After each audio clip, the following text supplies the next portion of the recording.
Okay, a couple of items for you at the top.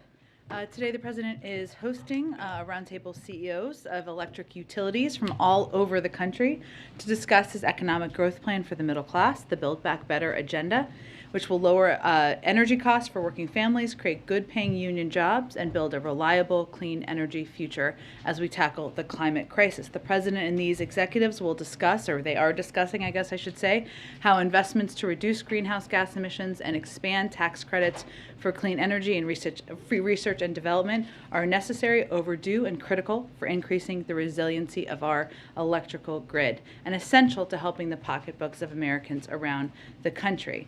The executives and organizations attending this discussion operate key parts of America's power grid, and they know that the best way to ensure future economic growth is to make long-term investments to combat the climate crisis, increase the competitiveness of our industries, and protect our electrical grid from extreme weather events. Amir, why don't you kick us off? Okay, thanks.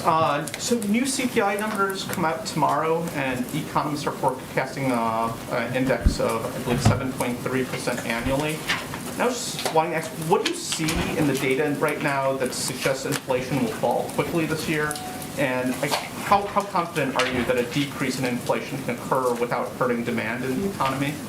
Well, let me start with a little bit of a preview, just so, well, we don't know the numbers. I know there are projections, but just as people are preparing to look at these numbers and prepare to report on the numbers.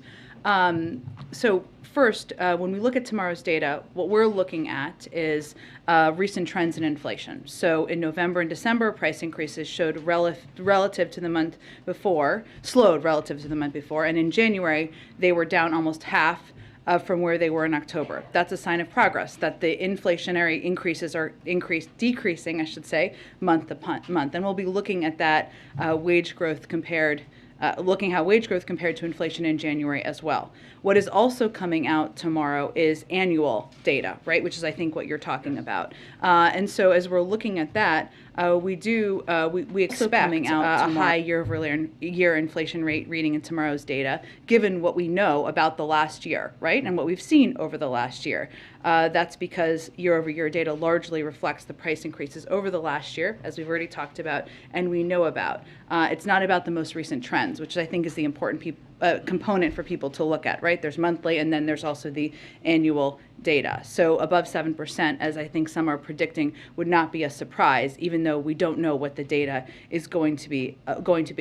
But looking at that, reading of it as we prepare for tomorrow is still consistent with the path, in our view, to go to your question, that leading outside forecasters continue to project that inflation is expected to decrease over the course and moderate over the course of this year. So that continues to be outside projections, even as we're preparing for the new data tomorrow. I think there was another part of your question, but I wanted to explain what people should prepare for. What's up, hooligans? Get those likes up. Just getting back to how confident are you that a decrease can occur without hurting demand in the economy? Was the second part of the question. Well, I would say, as you know, the Federal Reserve has purview over taking the independent approaches they choose to. And we certainly, as the President has said, he welcomes and supports their efforts to take steps, or their plans to take steps. In terms of our confidence, we again rely on what their projections are about the projection that inflation will come down, that it will moderate, and we are also continuing to take steps to continue to grow the economy, continue to address the needs that the American people have in the economy. I can ask a question about New York today was the latest to work on their mask mandates. Several states are now, it seems, well ahead of the federal government in explaining the path out of the pandemic. Is the president now falling behind states in explaining to Americans how or we all can sort of resume our normal lives and get back to normalcy? Well, the president has been clear and has said that we are moving toward a time when COVID won't disrupt our daily lives, a time when COVID won't be a constant crisis. I think you all heard him talk about that in his press conference 2 weeks ago.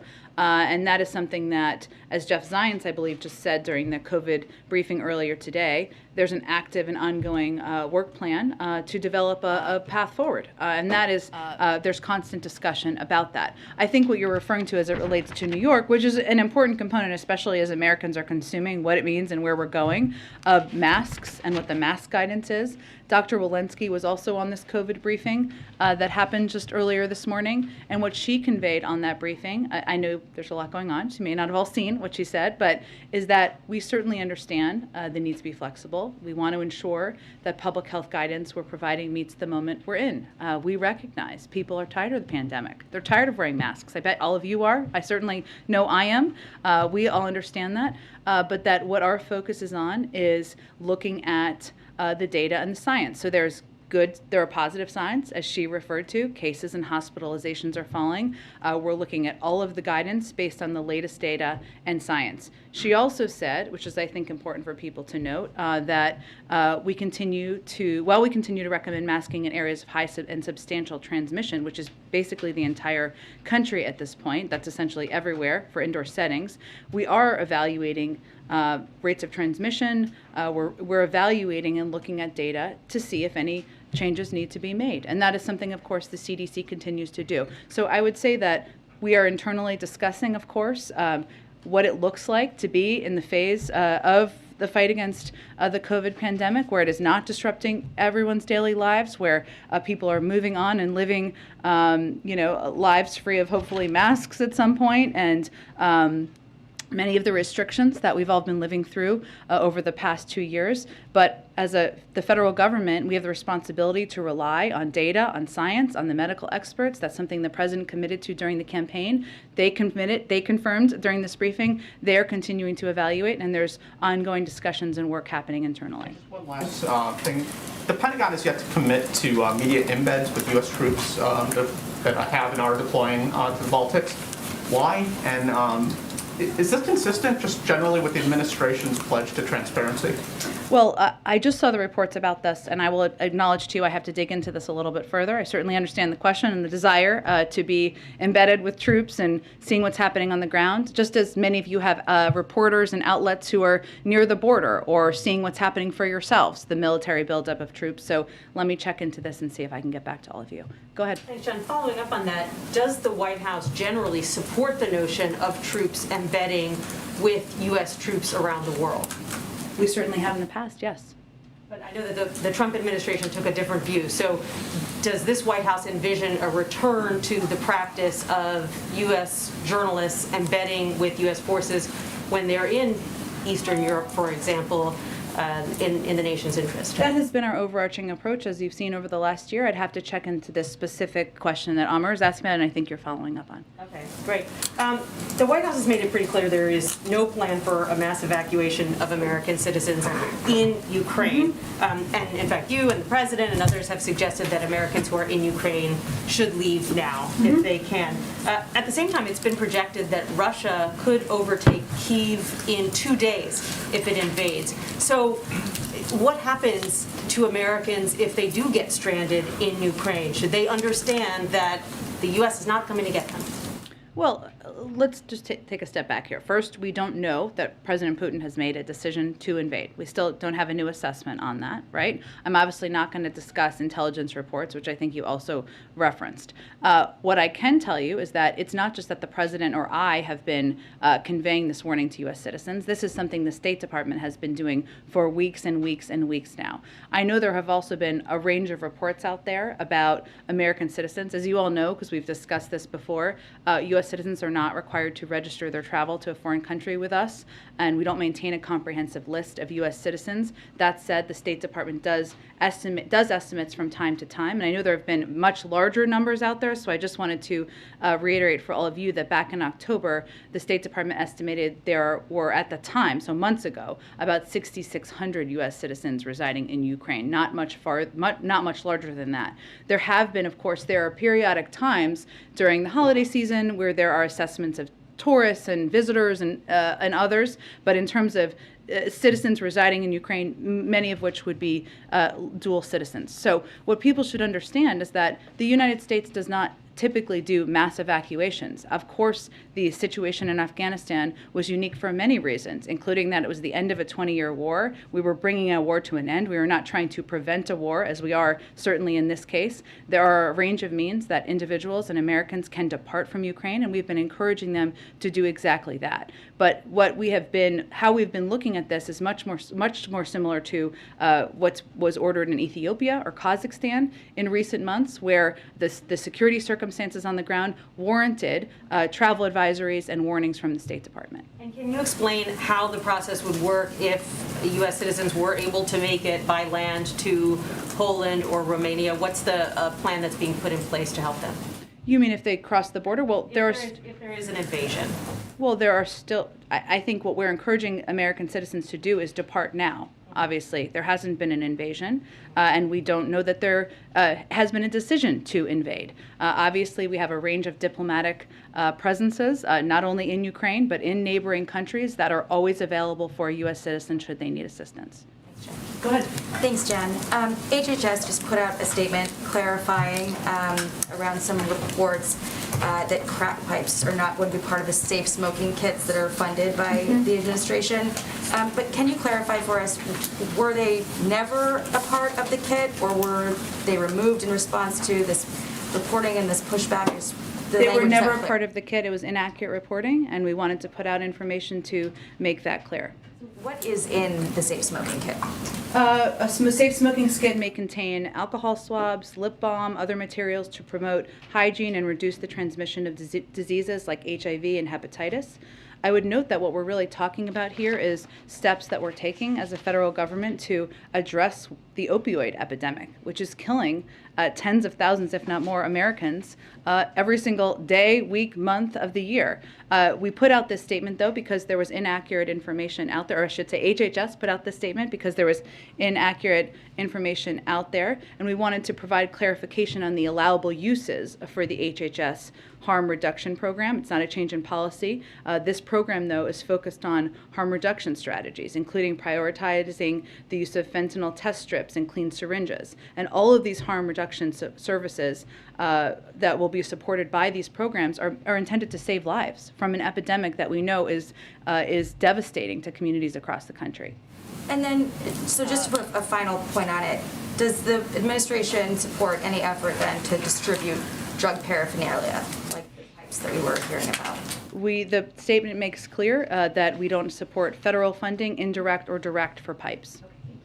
And then on the safe injection sites that the DOJ is evaluating, was this an ask from the White House that they review that policy? Because I know that for years DOJ has opposed efforts to open safe injection sites. It's under litigation, so I can't speak to that. But what I can tell you and reiterate is that the White House is committed, as I would reiterate for you, many Democrats and Republicans, including Senator Cruz, to taking steps to address the opioid crisis. This is not an issue that is inflicting just blue states. It is inflicting millions of Americans across the country, and it is important that we take steps to address it.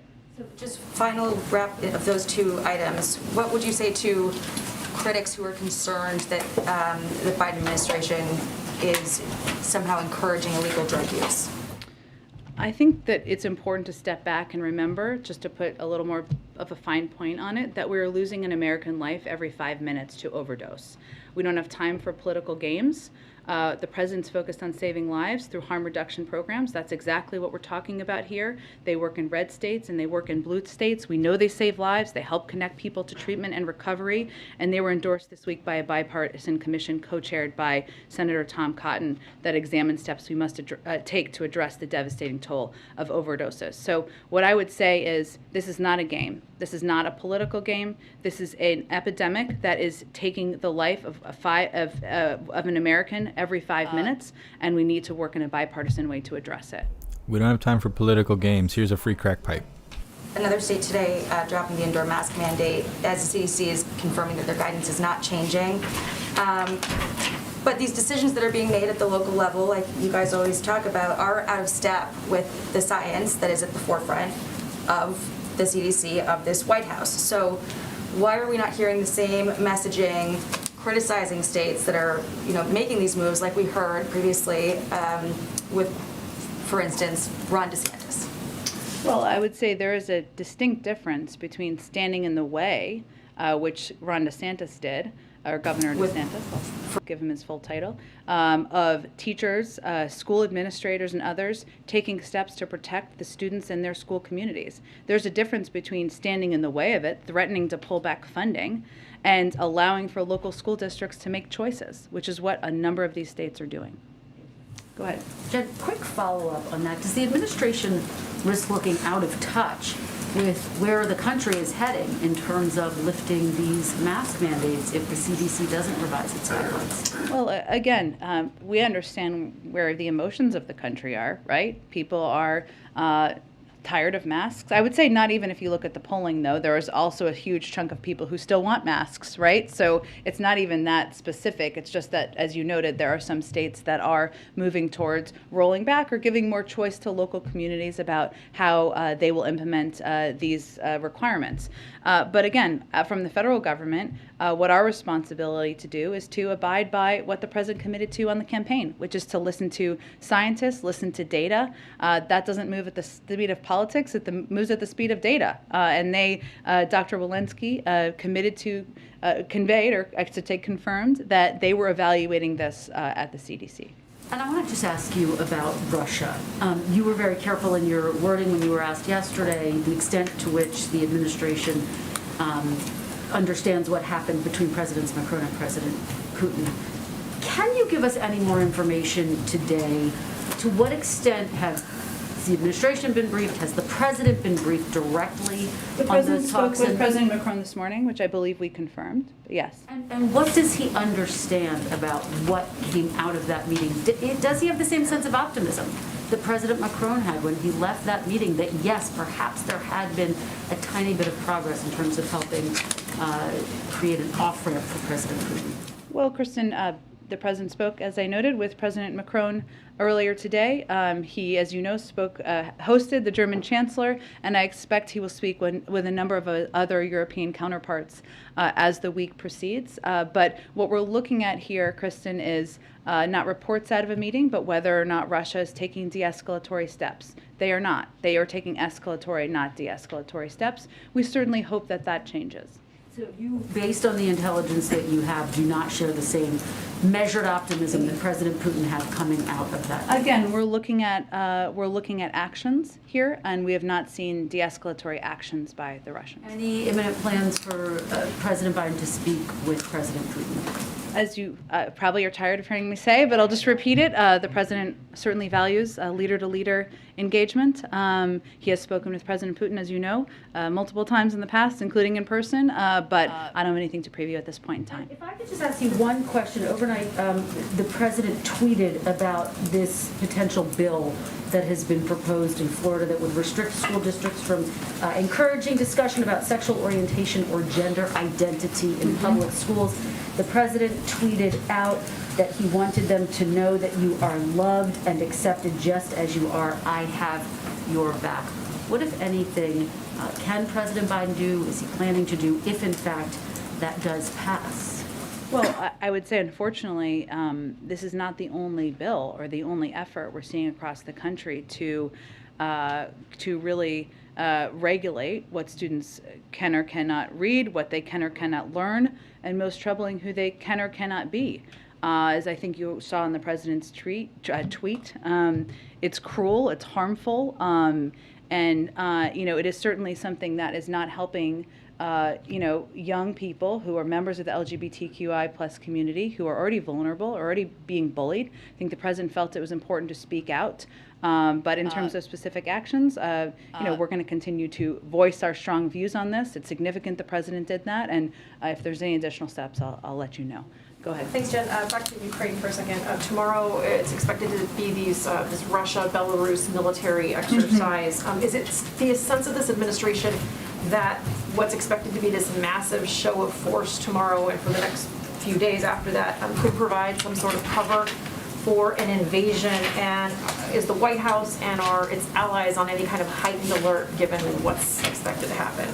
I wouldn't make a prediction of that. I'm sure your colleagues will ask the Pentagon that question, but I think as we look at the preparation for these military exercises, again, we see this as certainly more of an escalatory, not a de-escalatory action as it relates to those troops and the military exercises. This is happening at the border at the border as well. So that is certainly concerning to us, but I wouldn't make a prediction of what it means in terms of invasion. Okay, and back to masks, not to belabor it, Yeah. but in a matter of weeks, Americans have heard the White House say masks are so important, you should get online and order yours for your family right now. You've got now this wave of states that are saying, actually, you don't have to necessarily wear masks. We're going to do away with some of these mandates. And now you've got the CDC saying its guidance stands. We're going to review things, but the guidance stands. Can you blame Americans for being confused and frustrated and having no idea who they should be listening to right now? Well, our guidance has consistently been this. When you are in a high transmission area, which is everywhere in the country, you should wear a mask in indoor settings, including schools. There are states that have rolled back their mask guidelines, that have given more flexibility to communities. They're different. They're just not uniform, what every state has done. And certainly we continue to advise and recommend abiding by public health guidelines. Can you dispute that Americans are confused by what's happening? Well, I think we should do everything we can to prevent them from being confused. So I'm restating what our policy is here from the federal government, which is based on public health guidelines. And does the CDC run the risk of becoming irrelevant in the minds of many Americans, given that their states are moving along ahead without them? Well, I don't think the federal experts on health and medical advice should be irrelevant to Americans at a time where we're still facing a pandemic. Go ahead. Negotiations on the Russian sanctions bill have stalled in Congress or hit a bump. What is the latest White House thinking on that bill? What are some of the things you want to see emerge in the weeks ahead or days ahead? Sure. Well, first, we believe it's important to show a united front to Russia, and hence we've been doing a range of briefings with Democratic and Republican leadership and members and committees over the course of the last several weeks. We've been gratified by the bipartisan support we've seen for the actions we've taken and will take if Russia further invades Ukraine. We welcome the bipartisan focus on Russia and Ukraine in Congress and think that a bipartisan bill would send a strong message to President Putin. There's momentum building for a bill to bar lawmakers from owning stock. Does the White House believe that lawmakers should own stock? Well, let me just first reiterate something many of you who covered the campaign may already be familiar with, but one, President Biden believes, has never been somebody who's owned and traded stock as a member of the Senate. He's talked about that a lot throughout his career. During the campaign, he committed to work with Congress to take steps to ensure that there wasn't conflicts of interest that are being presented as this legislation is being discussed. And he also believes that all government agencies and officials, including independent agencies, should be held to the highest ethical standards. It's early in the legislative process, so I don't have a new comment today on the specifics of this legislation, but I would just reiterate how the president has operated and conducted himself as he has been in public life for just a few years now. Last question. Senator Manchin has talked about there's no more Build Back Better bill publicly. Has the White House or your team ever considered rebranding the bill, a name change? Is that something that you've considered and you think would be beneficial? Sure. Look, I think our objective is working with Democrats, Republicans. If they decide they're for lowering the cost of prescription drugs, they're welcome to join us in this effort.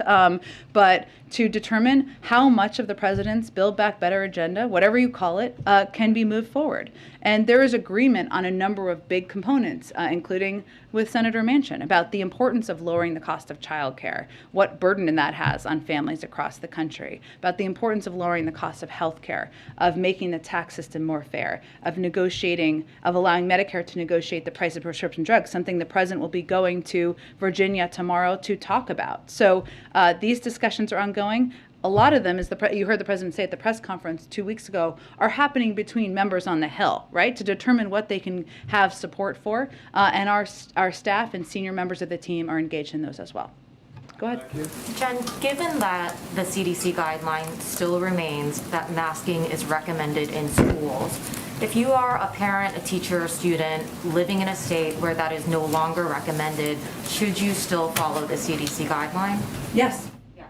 So even if the state is not requiring that you wear masks in the schools? Well, this is where we would advise any American to follow the CDC guidelines. And as Dr. Walensky said, and you referenced, they're constantly evaluating, right? Because the data is changing, the science is changing. It certainly is positive that case numbers have come down, hospitalizations come down, and they look at all of that information. That's why it's also important to note the difference between leaders who are saying we're going to leave it up to localities, local school districts to make decisions. No parent who wants to send their kid with a mask should be penalized. No teacher or who wants to wear a mask should be penalized, or school district who makes that choice should be penalized. But a lot of these decisions have been up to local school districts. In the past, we have funded and we have made announcements about a number of mitigation measures, which we will continue to work with school districts to implement. And it's been almost a month, I think, since President Biden addressed the issue of the pandemic in the form of a major speech.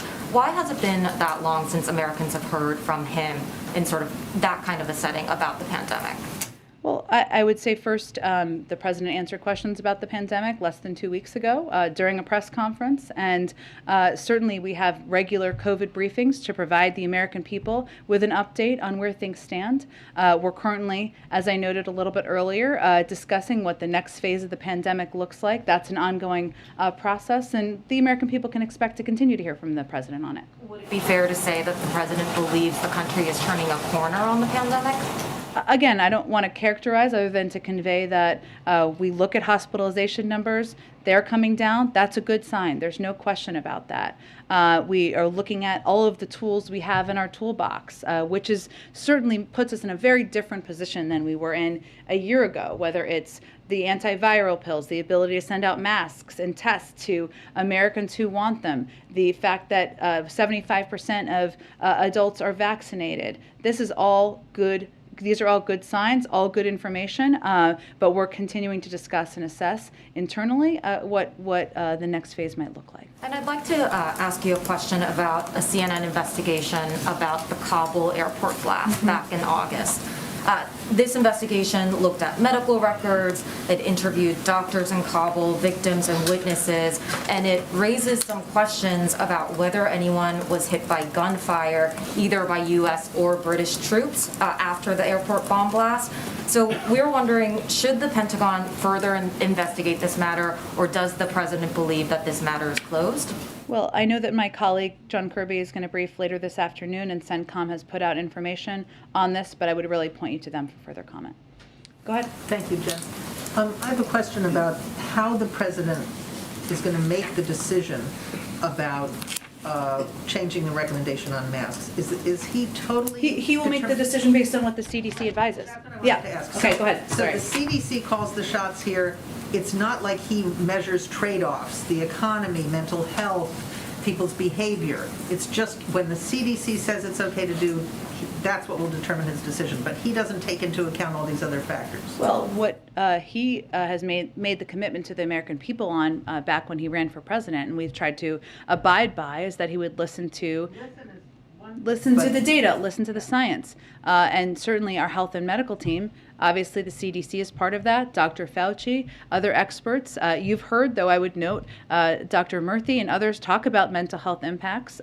So I would point you to them to talk about all the factors, but we're certainly going to listen to our doctors and medical experts. What I'm trying to determine is, what does listen mean? Does it mean that the CDC calls the shots here, or, as these governors have done, does the president take into account the trade-offs? I mean, this is about public health. It's not like just some kind of abstract thing in a vacuum.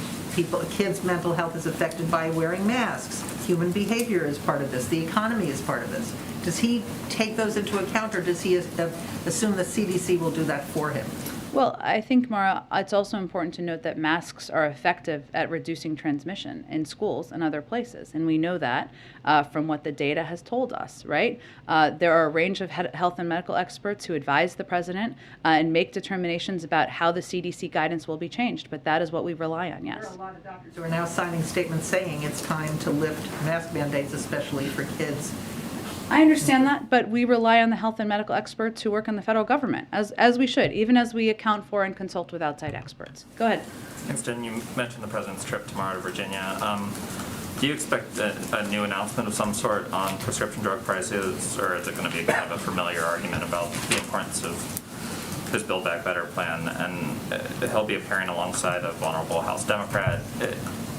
Will that type of travel, where he'll be going out with Democrats facing tough re-election battles, be sort of the North Star as he accelerates his travel schedule, or at least has said that he wants to do that? Sure. Well, on your second question, I've become quite careful about what I say about politics and campaigning from this podium, but the president himself has said, so I can point to that, that he is eager to go out there and hit the road for Democrats who are fighting for an agenda for the American people. So certainly tomorrow, when he is out in the Richmond area with Congresswoman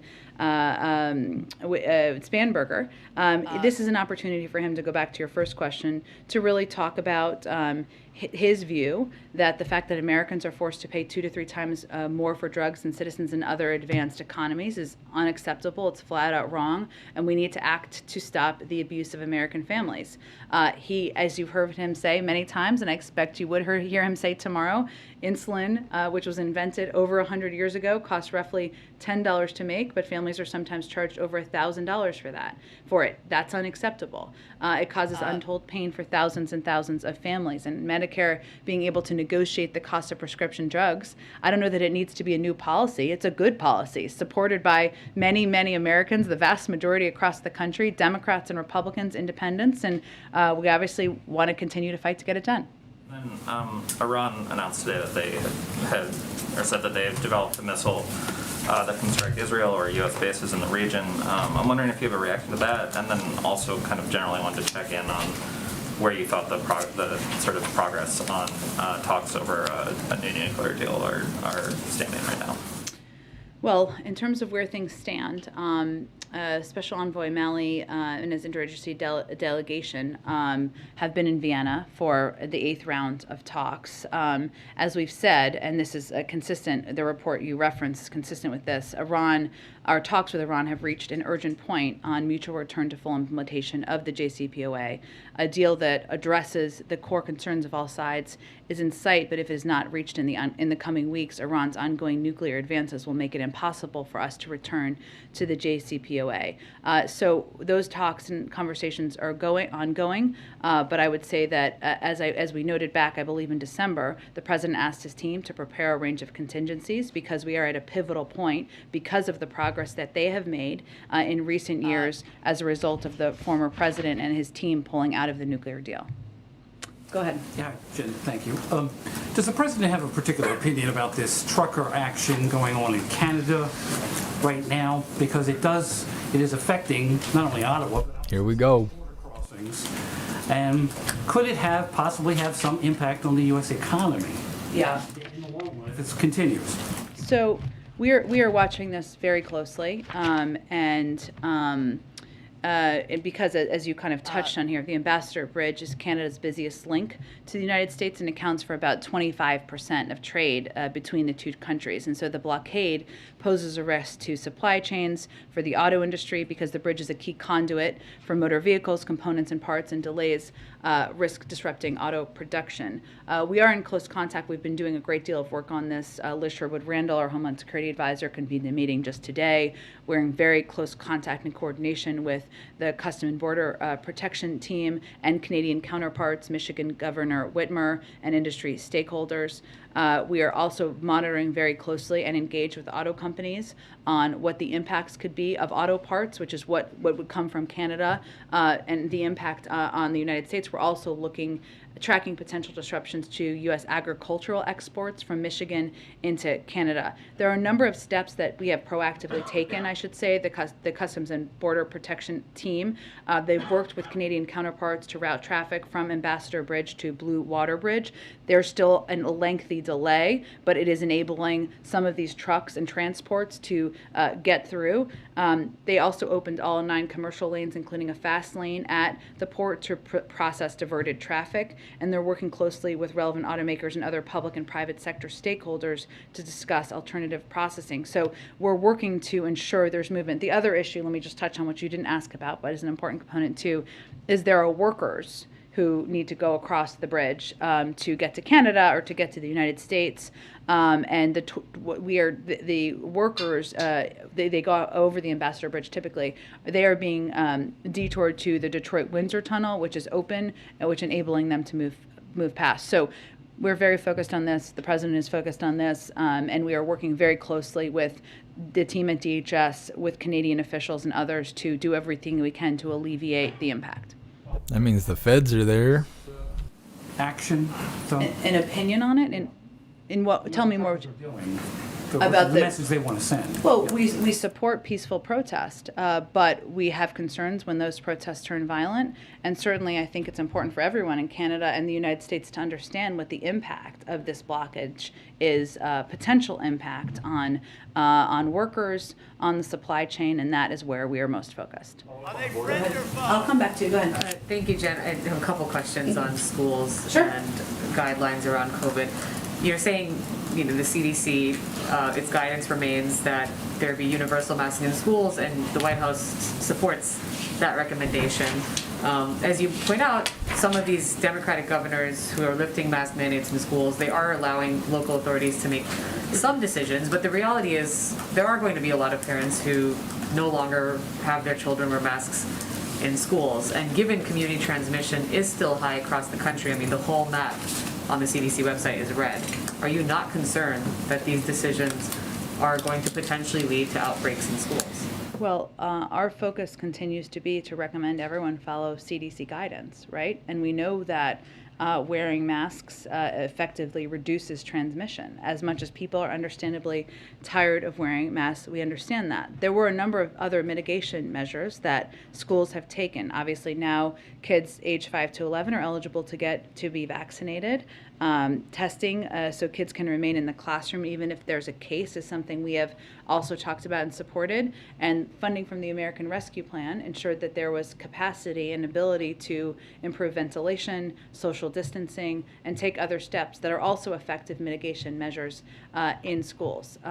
But again, our view is that if a student or a parent chooses to wear a mask, they should be able to freely and they should not be prevented from doing that.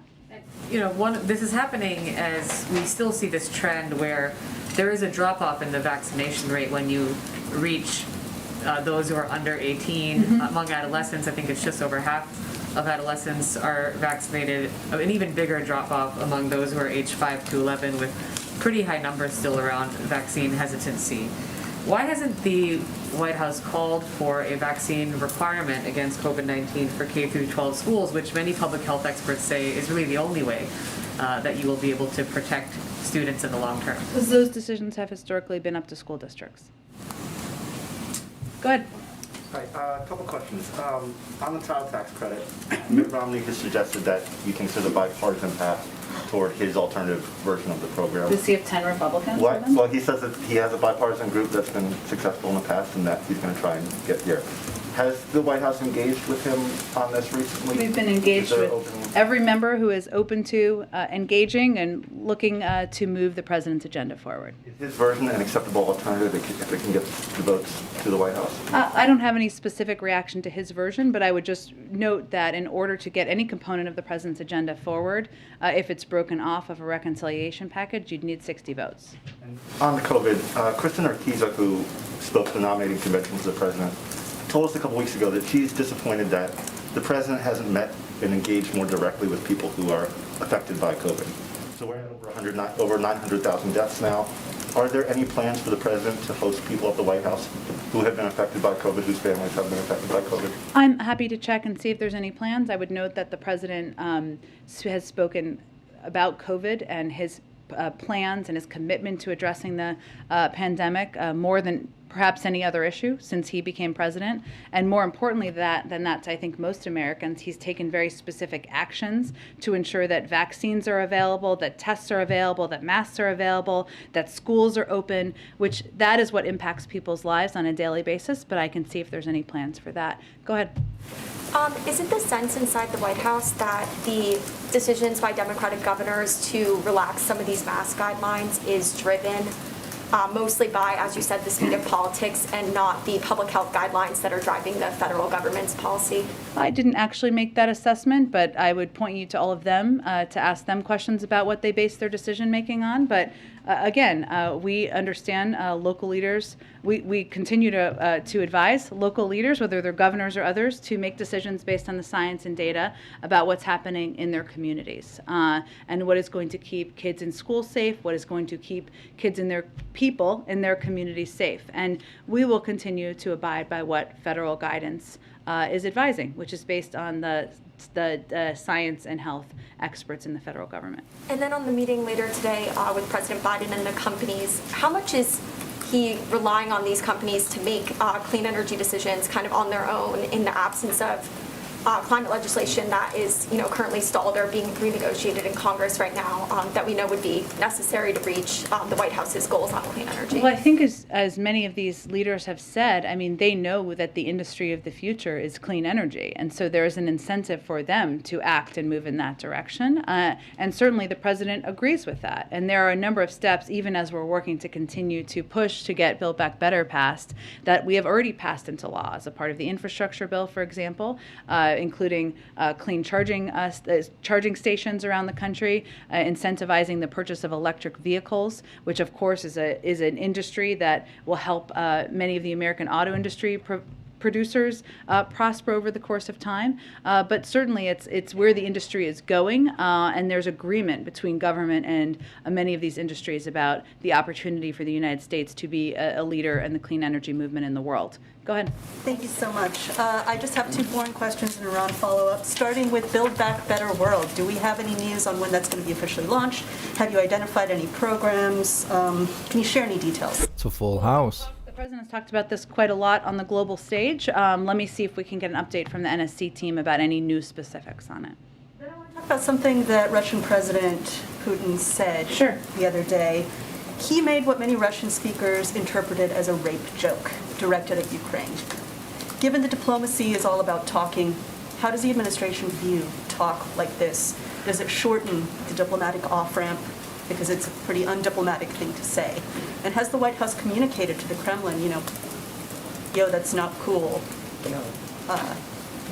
Well, first I would say that any joke about rape would certainly be something that everyone in this government would be outraged by, whether it's happening from the mouth of a U.S. official or a foreign official. I'd also note that we have never held back in our concern about the lack of truthfulness of some of the statements that come out of the mouth of President Putin and members of the Russian leadership, and also the bellicose rhetoric that has come out of their mouths. So we have never held back on our concern, and certainly that joke would not be something that we... Come on, man. I don't have anything more in terms of diplomatic discussions. Go ahead, April. Jen, two topics. One, back on the HHS issue and pipes.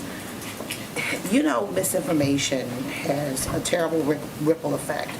What is this administration doing? Because this has permeated a lot of corridors that people are taking this in. Are you or the administration or HHS planning on doing something beyond the statement to let people know that this is misinformation?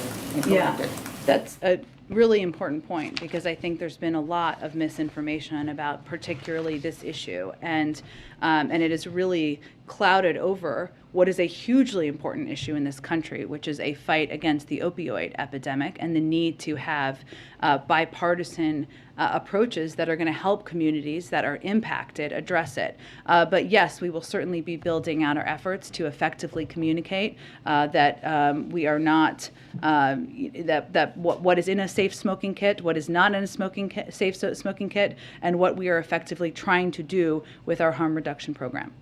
Damage has a safe smoking kit. Disinformation in certain communities, are you finding?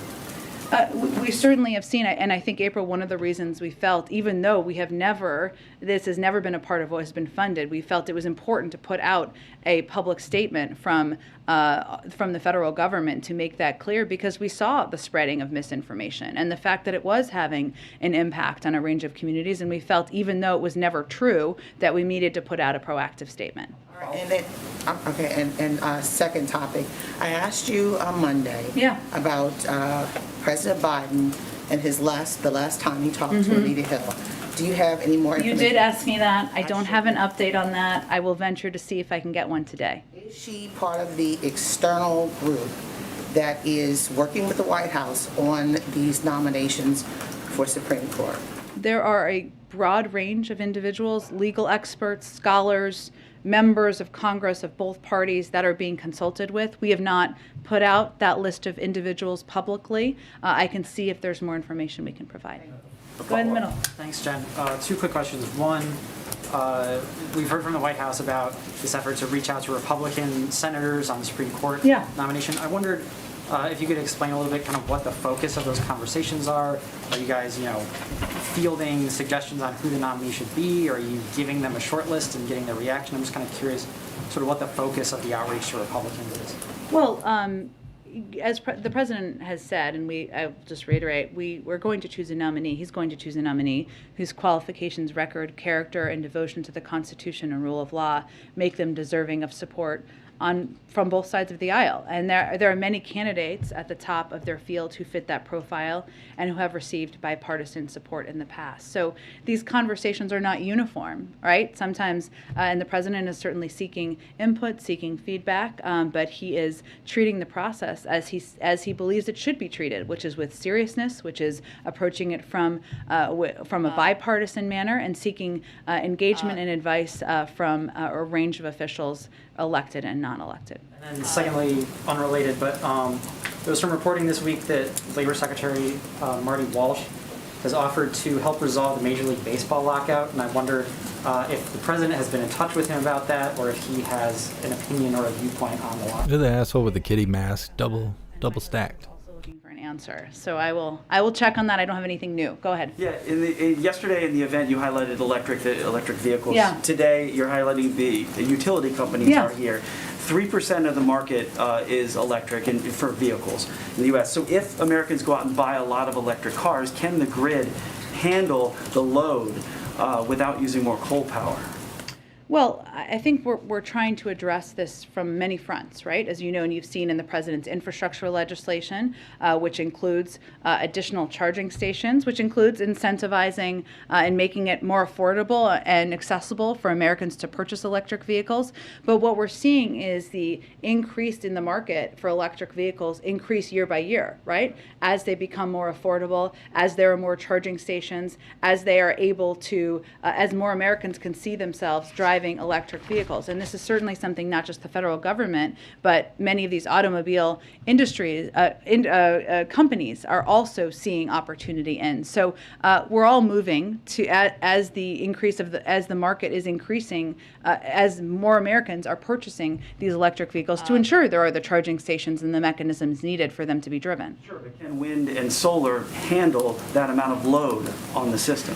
Well, again, we're working to increase all of the components of what is needed to ensure that electric vehicles can be powered across the country. Jen, can I ask you a question on Africa? Hold on, I'll come back to you. Thanks, Jen. When the president met with governors last week, did any of them ask specifically for more guidance from the federal government as they were considering easing some of the COVID restrictions? And did any express any frustration that the CDC is not moving quickly enough for them? I'm not going to speak for the governors. They can certainly speak for themselves. I can just speak for what our position is, what we've conveyed to the governors, which is exactly what I've outlined for all of you. Has the president urged any governors to hold off on easing these restrictions? Has he had any direct conversations since then about what they've all started announcing this week? We are continuing to convey directly to governors our recommendation that they abide by federal public health guidelines, but also our understanding and that they may make decisions based on what they feel is best for their communities. And has he had conversations this week? I don't have any to read out for you. Go ahead. Hello. So President Biden nominated Los Angeles Mayor Eric Garcetti to the U.S. Ambassador to India Garcetti's former top spokeswoman has filed a complaint with state, local, and federal prosecutors demanding that he be prosecuted for perjury for repeatedly denying that he knew about another former aide's alleged sexual misconduct. She's saying that the mayor lied under oath during his testimony before a U.S. Senate committee considering his appointment to the ambassadorship. Is the president aware of this complaint? Has he spoken to the mayor? Does he plan to rescind Garcetti's nomination? There's no plans to rescind any nominations. I would point you to Mayor Garcetti's office for any further comment. Go ahead. Thank you, Jen. About the virus again. Is there reluctance to the president now? I mean, it seems to be at least caution, put it that way, the approach he's taken compared to a lot of the others. Is there any link between that and perhaps having felt burnt during the summer when we had this independence from the virus? Are you referring to masks? Sorry. Yeah, okay. I'm referring to the masks and his caution kind of moving on, as obviously a growing number of people are doing. Is this in any way linked to him feeling a little burned by what happened during the summer when, you know, the Delta came pretty much as he was inviting people for a barbecue here to celebrate independence? Is basing his decision on what the advice of our health and medical experts continues to be, and the fact that they are continuing to evaluate and look at the data and the science, and that is a commitment he made to the American people at the beginning. We also recognize that while hospitalization rates are coming down, there's still high transmission rates throughout basically the entire country, and he is cognizant of that as well. And the fact that we need to look at the totality of that and make recommendations based on what our science experts are conveying. Okay, one on Nord Stream, if I might, quick one. Sure. He said very clearly, he promises, literally promises to stop Nord Stream if there's an invasion, like a full-blown invasion. Mm-hmm. If there isn't a full-blown invasion, which obviously is at least as likely as there being one, and it could be, 100 different things that could be happening over the next month, year, 2 years, not to mention that Russia already occupies part of Ukraine and so on. What's the rationale for supporting Nord Stream at all? We don't support Nord Stream. We have been clear we oppose the Nord Stream 2 pipeline, which is a Russian geopolitical project that undercuts the energy security and national security of a significant part of the Euro-Atlantic community. That's long been our position. It's not online, the pipeline. The German regulators have said it is not currently on track to be approved until at least the latter half of 2022, and we'll continue to work with Germany, Ukraine, and other allies and partners to implement the July 21st joint statement. And again, if Russia invades Ukraine, Nord Stream 2 will not come online. Jen, do you have any comment on a series of bomb threats that are happening in D.C. schools right now? D.C. police are reporting that Dunbar, Theodore Roosevelt, Ron Brown High School, several others are now under bomb threat and evacuating schools. What do you say about that, especially after yesterday? I don't have any new information on these threats. I'm happy to see if there's a new updated comment we can get for all of you. Of course, we are in touch with local school districts, as we have been since yesterday, and our Homeland Security experts will do everything we can to ensure that schools have the resources they need, but I don't have any new information on it. Thanks, everyone.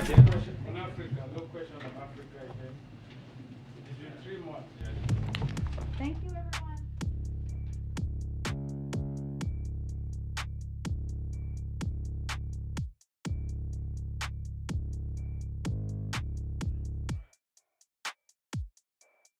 All right, everyone. So old man Walter, he's supposed to be on in like 30 minutes, so I figure we'll just stay live until then. Maybe we'll check on the truckers and see what's going on with that.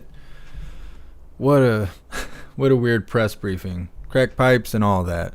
Free insulin? No. Free crack pipe? Safe smoking kit. Come on now. Come on, man. Actually, this is a good time for the Pledge of Allegiance. Let's do the Pledge of Allegiance. While I'm getting that set up, please hit that like button. We got over 600 people in the chat. There's like 200 people that have not hit that like button. Please hit that like button. It helps fill the chat up and helps the algorithm. So hit the like button. If you haven't subscribed or followed, please do so. And we will get ready for the Pledge of Allegiance. Let me get the crack pipe up off the screen. Come on now.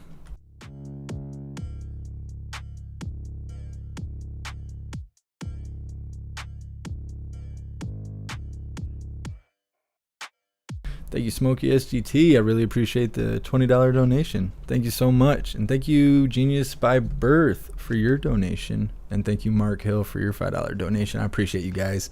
Thank you so much. And we got some subscribers. Thank you, Mark Hill, for continuing the membership program for 7 months now. You're officially a hooligan. And thank you so much, Genius by Birth, for continuing the membership program for 14 months. You're officially a hooligan. I appreciate you guys. All right. Please join me for the Pledge of Allegiance. I pledge allegiance to the flag of the United States of America and to the republic for which it stands, one nation, under God, indivisible, with liberty and justice for all.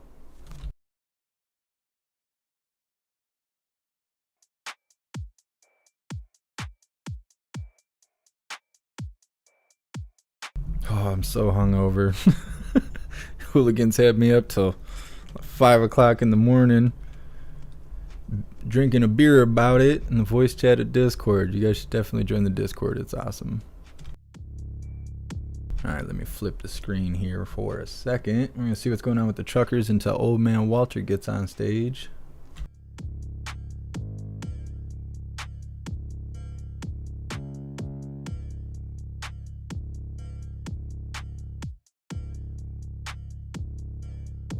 Bothering anybody bringing fuels and stuff like that now. I have heard some rumors, but nothing caught that I thought. I thought a couple other live streamers were catching some issues with the fuel, but at least nothing here. At least nothing here I've seen. So on this side, so. Keep up the good work, my man. I appreciate it, man. 69. Thank you. Well, you want to shout out your... I'm just live streaming. Okay, yeah, that's cool. Thank you so much, man. Awesome. I appreciate that. Thank you so much. I appreciate it. Thank you. You are the media. Alrighty, thank you. Thank you, sir. Thank you. Thanks, guys. That's awesome. Really nice of them. That is great. Yeah.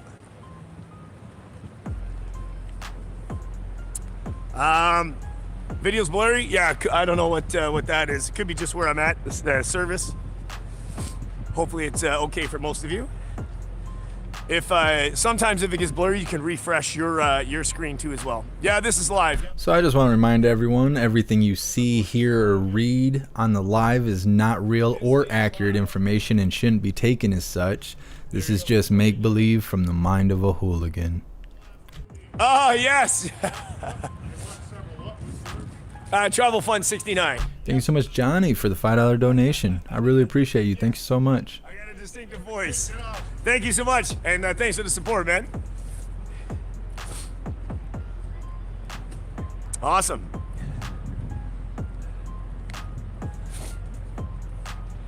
Walking down Kent Street here. Oh, is that? I just saw that there. Oh yeah, Jeff. That's awesome, Ink Scars. Restreaming you. Nice. Big ups, JeffMAC, and the Hooligans in the building. Cheers. Got us on Restream. Thank you so much, JeffMAC. Cheers. Crew, man. Awesome, man. You and the Hooligans, man. The Hooligans waste no time. No time. Appreciate you guys. And big shout out to Travel Fund. Wow, that's very nice. Of course, not necessary. Very much appreciated. Smokey, you didn't get booted from the Discord. You got tucked in, okay? It was time for bed. You just got tucked in. It's all right. It's all good. No worries, man. Share, subscribe. Travel Fund 69 live on YouTube. JeffMAC restreaming. Portland Andy's restreaming. Big ups. Is live Nova Scotia. Oh, right. Effective. That's right. Wow. That's interesting. And I know Alberta's, they end the mandates tonight at midnight, I believe. I believe at midnight. Jerry cans are in the house. That is right. That is true. I remember talking to this guy. I wonder if he's in the cab. Oh, in Alberta. Yeah. They said they lifted the passports, but they're leaving it to municipalities to keep the QR codes. Right. Oh, so it's not 100%. Yeah, no. Ah, right. So there's kind of slack. So you guys. Okay, yeah. So you guys heard this. This is okay. So you hear that, right? Right. Okay. Ah, lovely. Right. Okay. So it's almost like smoke and mirrors, almost. Ah, geez, you hear that? Yeah, okay, so it's not a full... Yeah, it's not a full release of everything. Okay, that's what we were talking. We thought it was like end of everything, but I guess not, eh? Yeah, really. Right. Take care. There you go. Right. Cheers. Yeah. Lily Bell, you heard that the police are putting water in the jerry cans that they return? I haven't heard that yet. Yeah. Yep. Are telling everyone, yeah, the mandates are lifting. Kenny says this, it's not true. Oh, geez, look at that. Wow. Simple thing, okay, yeah, it's up to everyone, but you still need the QR code. Yeah. You still have to wear a mask. So that's, yeah, to me that's... That's right. To me, that sounds like mandates. So that's not good. That's horrible. Great. Thanks for your intake. I'm glad you heard me talking about that. Thank you so much. Wow. Do you hear that? So there you go. We just talked to Albertans, and they said that it's not really ended. So they say that's crazy. Wow. So seems like it's still a bit of a fight. Wow, that's very, very interesting. Of course, because we're here in Ontario. We don't really know because we're not down there, boots on the ground in Alberta. So there you go, you have it from them, and of course, you know, I would assume that they are correct, as far as I know, right? So, Refreshroar, thank you so much. Did they start bringing in the cement blocks? Yes, they did. That was this week. You're talking about the barriers, right? The barriers? Yes, they've already brought in the barricades. They have been barricading certain parts of the street, but I haven't seen any more. I haven't seen any more barricades. Only the ones that they brought in I have seen. Thanks for that. Very much appreciated. Thank you so much for that. It is 2:25 in the afternoon, Wednesday afternoon, downtown Ottawa for the Truckers Freedom Convoy 2022. Live on YouTube, Travel Fund 69. Do like, share, and subscribe. 3,300 in the chat. Thank you guys. Big ups. Portland Andy, the Hot Dog Army, JeffMAC restreaming. Huge ups, guys. Anybody else restreaming? Just pop in the chat. I can't make the location Ottawa. YouTube won't let me anymore. It's on the list, and when I click on it, it'll just disappear. You can't even choose it as a location. I just saw that they're Crimson Skies saying that your convoy, the March 1st, I think you guys are aiming for March the 1st or something, right? That's you guys are going to follow through, I think. Is that going to be the Washington, D.C. one? That's going to be very interesting. Came right from, oh yeah, exactly, came from, yeah, March 1st. Okay, I just got that private message. I saw it just on my screen there. What's up, Paul? They're spread out all around in Ottawa. Like, it's a pretty big place. They're spread out everywhere, of course. So, yeah, they're spread out all over. Before the weekend, that's right. Yep. They are saying. That's, I think, why they're saying that. According to the documents, that they want to put a swift end to this. According to the documents, by tomorrow. It's going to be interesting to see, but I'm going to be here. I'm going to be live, and if anything happens to the internet, I will record it on video. So either way, we'll have something. Almost 3,400 in the chat. Like, share, subscribe. Thanks, guys. Welcome to all the new people. Thank you. Panic attack. They're calling this an insurrection. Yeah, we figured that it would go that way. But yeah, like, share, subscribe, and do stay tuned. Yeah, the Ambassador Bridge closed. That's right. I heard something about losing $40 million a day every day that remains closed. So you can shut down one part, but the trucks are just gonna go somewhere else and continue on. You're not gonna stop this. I think the movement's too powerful now. Yeah, not lifted. Yeah, that's right. Yep.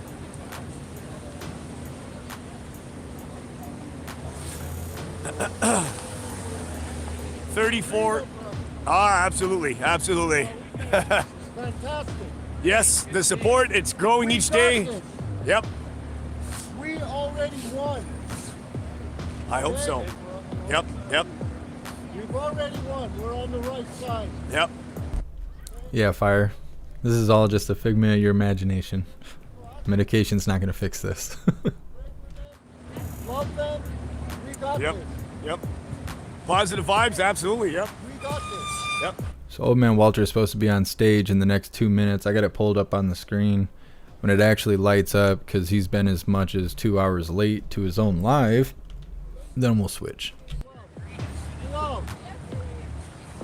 Spread this love.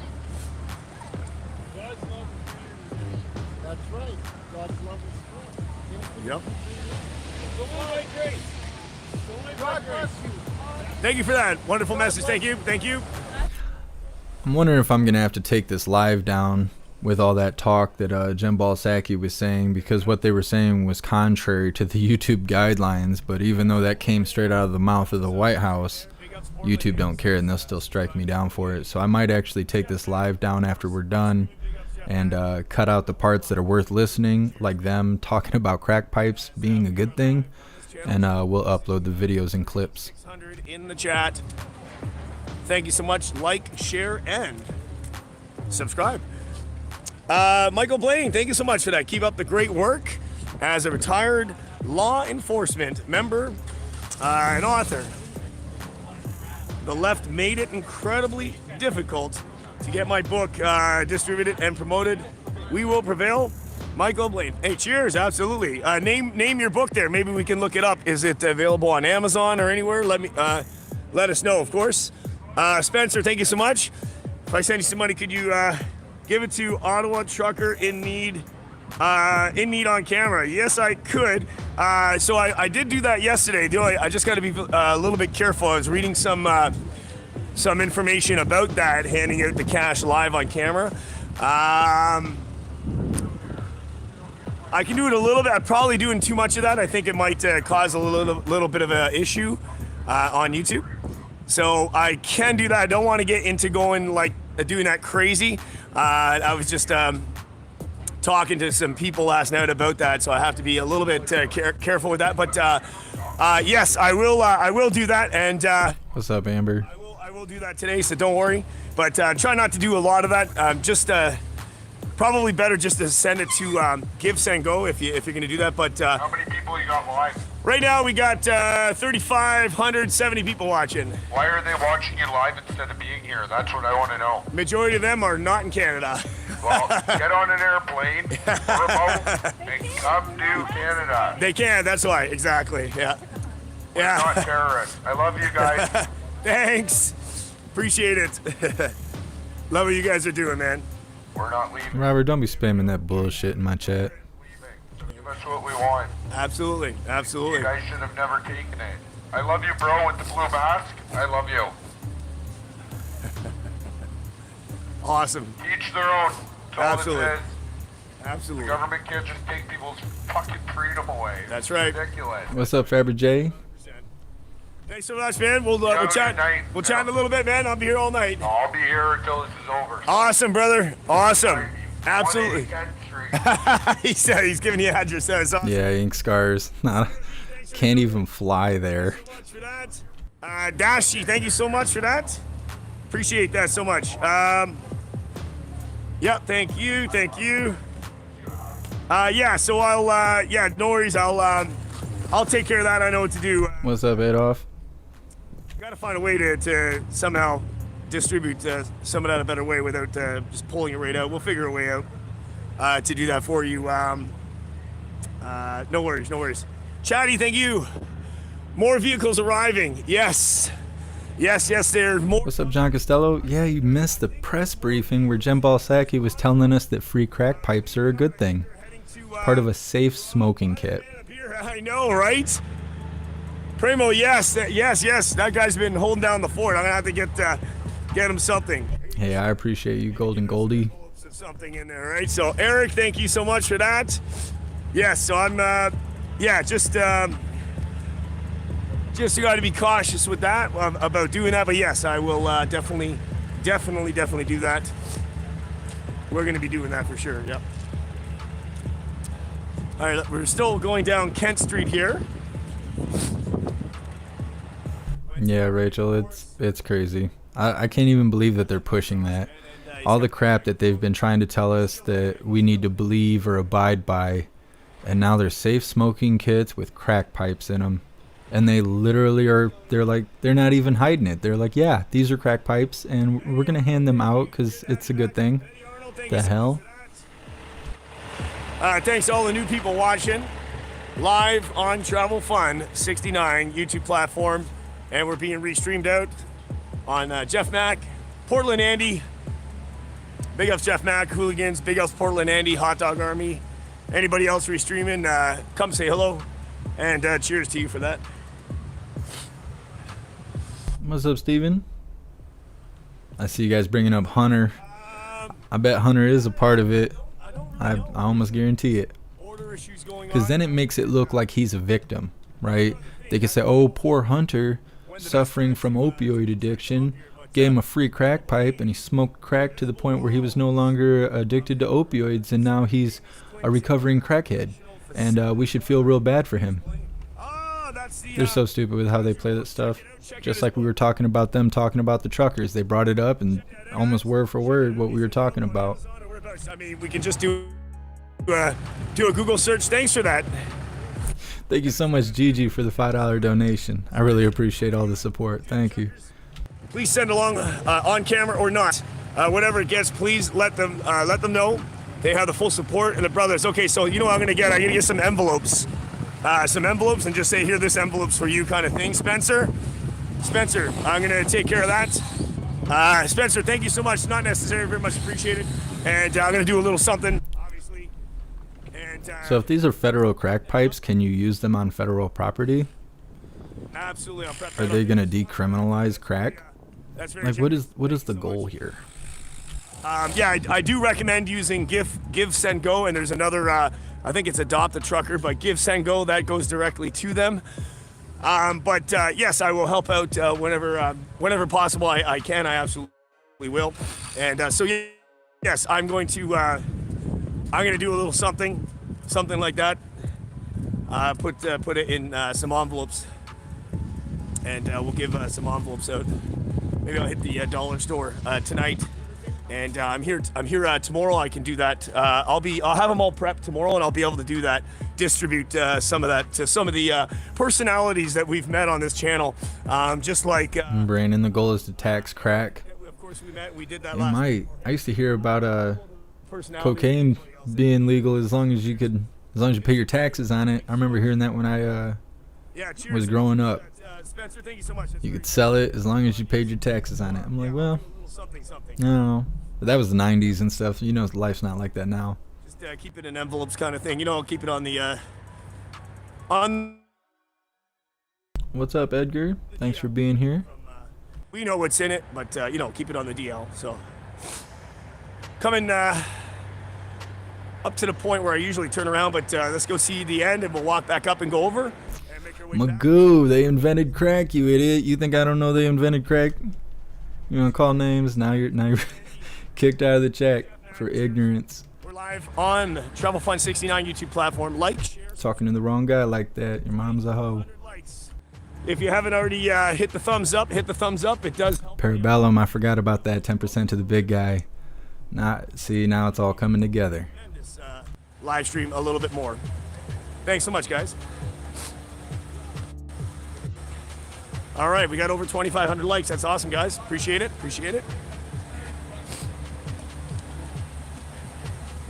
Of course, the truckers are, as always, shoveling the snow and stuff. Jason Craig, no worries. I'll buy you a beer, man. Don't worry. Old man Walter's 7 minutes late. I'm also keeping my eye on the BLM stuff happening in Minnesota. There has been live streamers going live randomly this morning, but they're a part of some sort of meeting or something with their local officials or whatever. So I assume after they're done with that, they'll be rallying, protesting, marching. I'm pretty sure that's what'll be going on. Cheers, Joe. What's up, Blue Cord? Thanks for joining the live. They even got a microwave. Look at that. That's amazing. Good little setup. It's awesome. Yeah, we're live on YouTube right now. And what Travel Fund 69. I'll give you a card here. So I'm subscribed with a few. Oh, nice. Pull a card out there. There we go. Travel Fund 69. Yeah. All right. Yeah. Everybody's supportive of what's going on here, so we got your backs 100%. Juan, are the crack pipes made in China? I bet they are. Yeah, I bet they are too. Guarantee it. That's right. Yeah. Half the compliance cloths are made in China. When they first mandated it, you couldn't even get them. When I was working at the factory, they were all coming from Korea. Awesome. Thank you for that, guys. Thank you for the super chats. Thanks, guys. Appreciate that. Primal Fear Games. Thank you. When do you hand out envelopes? Help out more. Primal, I have to prep that. I don't have any envelopes on me. I'll set that up for tomorrow. We'll do that on tomorrow's stream. We'll do it tomorrow for sure. I'll do the envelopes tomorrow, just so it's a little more concealed kind of thing, right? So I'll definitely do that tomorrow. Almost 404 totally legitimate votes. Do you think Elon Musk is good? 55% says yes and 45% say no. It's almost down the middle. It's interesting.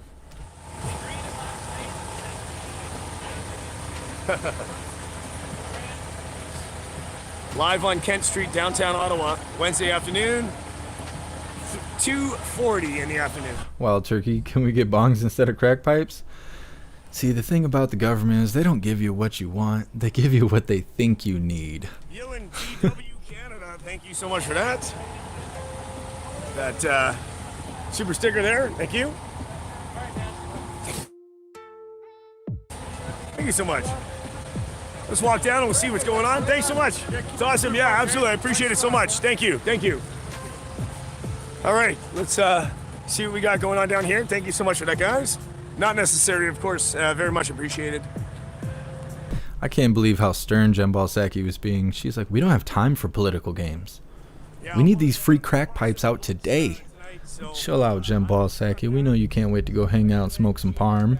Come on now. Something I don't want to do all the time, just in case, based on YouTube, is and the people on YouTube, there's some certain things I can't really say, but there's certain things on there, but it is what it is. And also, don't forget to, if you want to help the truckers too, Give, Send, Go. You can also donate there. But yeah, I'll do a little something of that, obviously, tomorrow's stream. I'll prep that tonight. What's up, Tiger Crazy? Yeah, I know I just talked over my shout out. He's been shouting us out though. We know. Travel Fund 69 is doing good work out there. Happen or not, but yeah, it is. Get him in the building. Big ups. Get him. Thank you so much for that.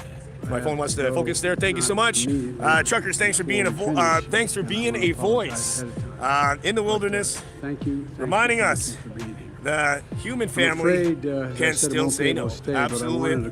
Yeah, Smokey SGT. I agree. Utility sector CEOs for being here. I don't know. I think Elon Musk is kind of an enigma, because he warns you in so many interviews. I've heard him say that artificial intelligence is the most dangerous thing to mankind, that it's even more dangerous than nuclear weapons. And part of why it's so dangerous is you don't need a permit to develop artificial intelligence. You can just study it and start developing it without anyone even knowing that you're doing it. And he talks about how dangerous it is to mankind, but then you think about it and he's in the lead of artificial intelligence. So it's kind of a weird thing for someone in his field to warn you about. And I know a lot of people question, because most of his money comes from the government. He makes most of his money from government grants and stuff like that. I don't know. Maybe some behind the scenes stuff. He seems like a good guy, but who knows? It got really bad and made people realize, my Lord, this is real. The only thing is, I hear him mumbling. Give me a second. 30%. And it's about that future, that clean energy future. And how many major announcements have we seen recently? Ford and GM, for example, building out their electric vehicle production, a total I think, investment of I think it's almost $18 billion, 11 and 7. And Union Pacific Railroad, I was recently out in Pennsylvania, in Pittsburgh, but to see other parts of what was going on. But the Union Pacific Railroad is buying electric locomotives that are being built in Erie, Pennsylvania. And just yesterday, Tritium announced a new facility in Tennessee that is going to build the electric chargers. They brought in some of them to show us what they're like. And you know, this legislation that's already been passed has 500,000 electric chargers on our highways.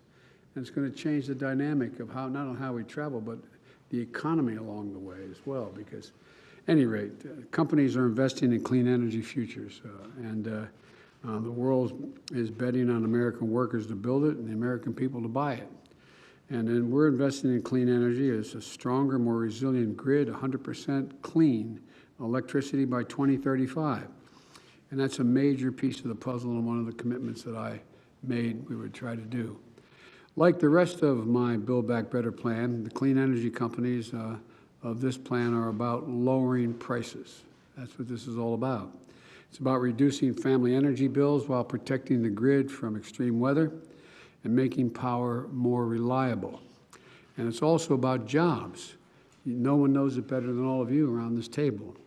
The investments are going to support the creation of hundreds of thousands of good-paying jobs all across the country, and how it flows from this what you're all about to do, or God willing.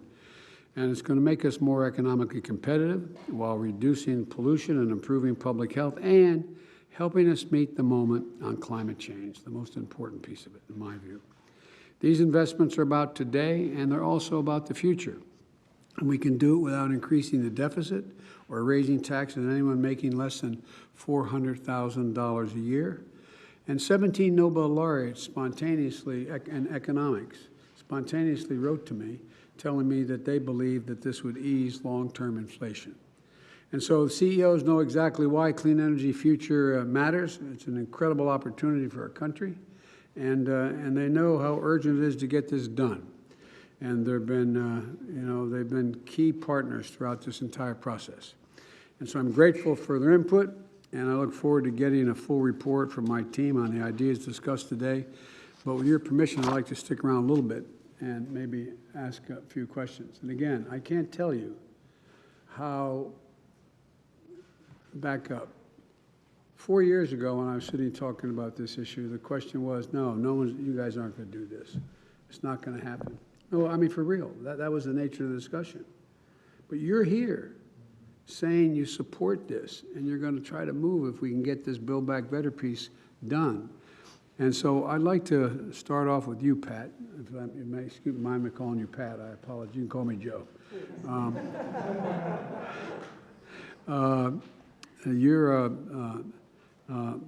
PNM operates New Mexico and Texas, and powering 800,000 homes and businesses. How's this Build Back Better initiative going to deliver more reliable and affordable power and reduce costs for, if we have it available to you to be able to get the tax benefit? Well, Mr. President, thank you for the opportunity to speak. Inaudible stammering. Support our clean energy future. We started our clean energy journey some time ago in New Mexico, working with our governor, the environmental community, the business community, and our indigenous communities, all who support clean energy.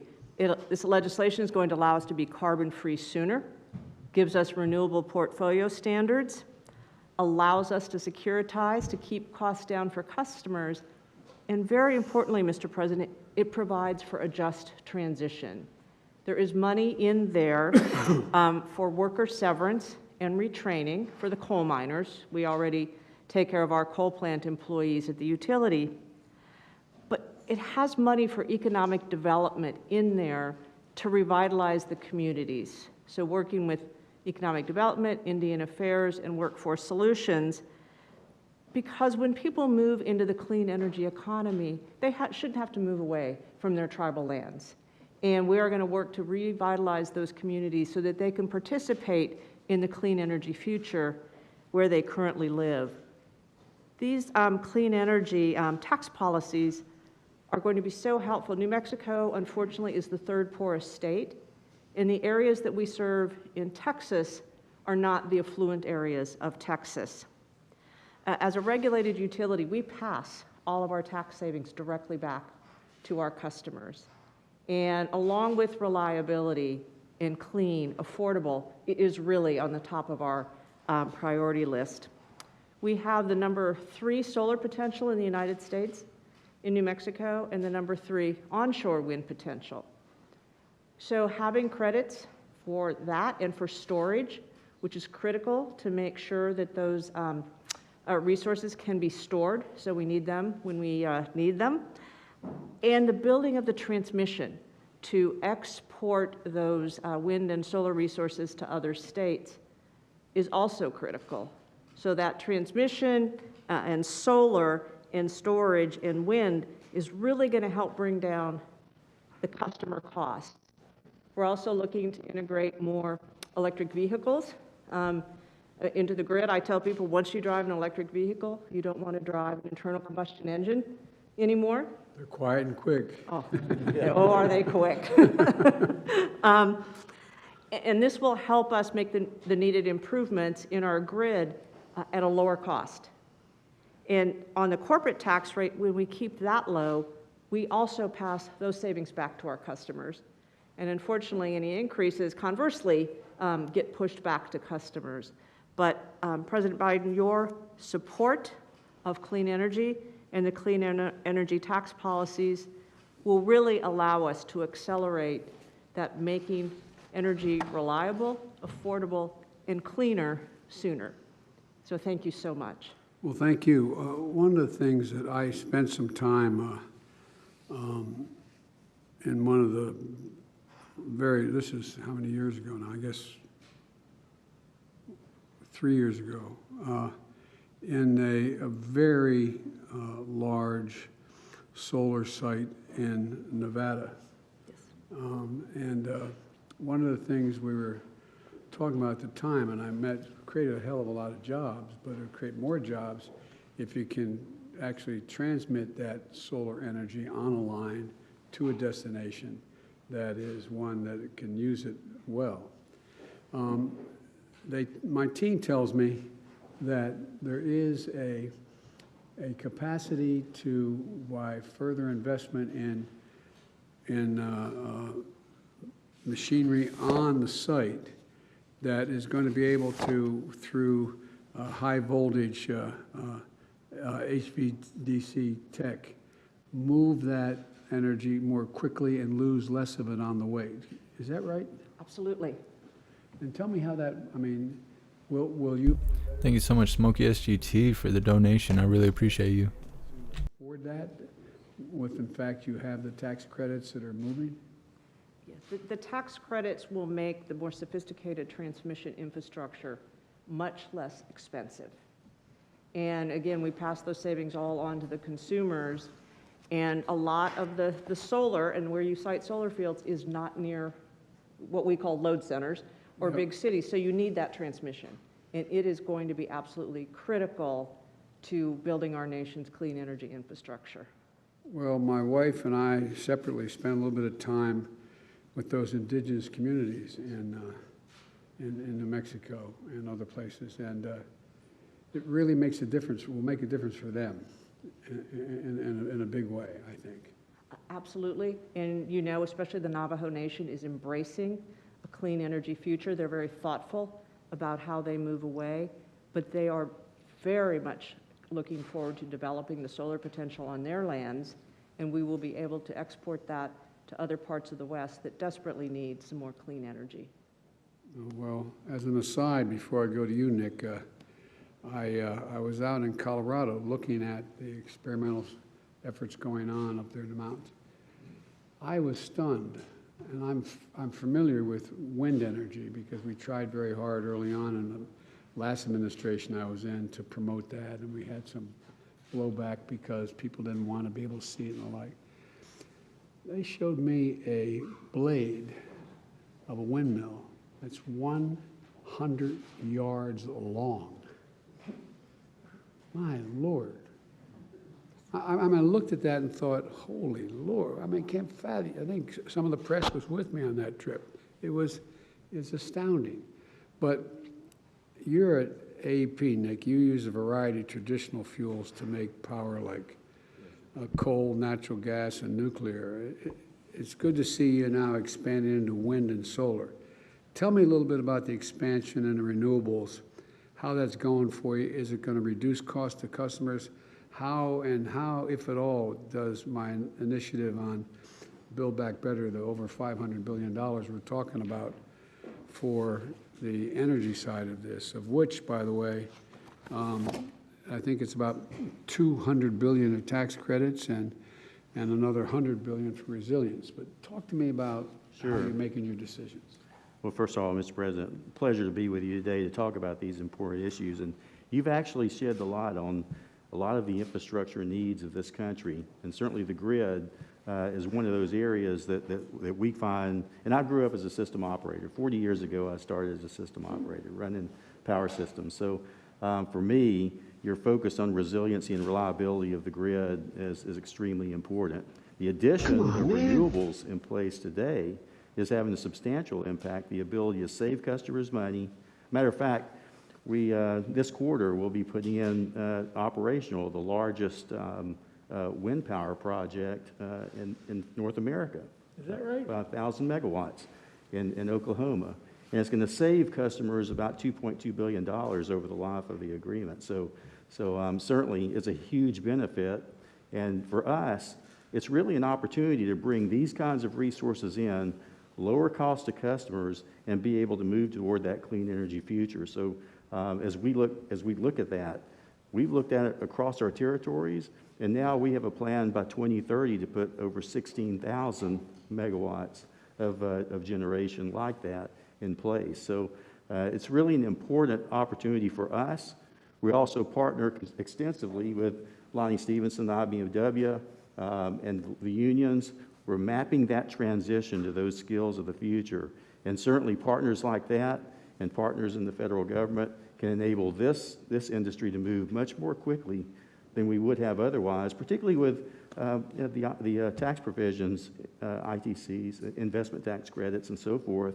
Those have really produced benefits for consumers because those costs, those benefits actually flow through to our consumers and contribute to the economy. So it's a great opportunity for us to make that transition. Well, I think it's a heck of an opportunity. One of the things, maybe when the press is still here, to talk a little bit about, you know, I was really excited back in, I guess it was probably 2000 and, don't hold me the exact year, probably 2012, 13, 14.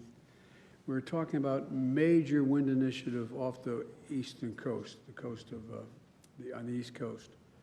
And as I said, there was, you know, an effort to go off the coast of Delaware and off the coast of New Jersey. And I think it was, they were gonna, I think it was able to power, don't hold me the number, like 800,000 homes in New Jersey. But there was a real blowback when people said, I don't want to see those things. And then remember up in Nantucket area and Nantucket Sound. And tell me about when you say you're going to have this largest, essentially, wind farm in Oklahoma. What is the reception of the community with that? Oh, it's been very, very positive because not only do they see the benefits of the clean energy, but also the job creations, but the benefits for customers are considerable. You know, where we run into some issues is when there's large-scale transmission, which you mentioned to Pat. We really do need to find ways to scope large transmission to get renewables to the big cities, and that's a process that obviously your administration has been working on as well. And for us, it's important to scope those projects because the savings associated with renewables will actually pay for the transmission. Yeah. So that's a key area. I see BLM is active again. All of you. Hopefully they wrap this up really quick so we can go to that. Less resistance when you start talking about wind and the windmills. I know they cause cancer. That's a bad joke. I shouldn't kid about that. I shouldn't have kidded. But all kidding aside. Free crack pipes for everybody. I mean, what kind of resistance do you have to, Well, if you're using wind? I can speak to the ARC in Michigan. So we've done a lot of wind in Michigan. We have a pretty good wind regime there. It is what Nick said, that if you get in a community... A wind regime? Highly mixed, where some benefit and some don't, you'll get resistance. If you're in a community that's more rural, where it becomes part of their economy, their jobs, their income, the reception is quite high.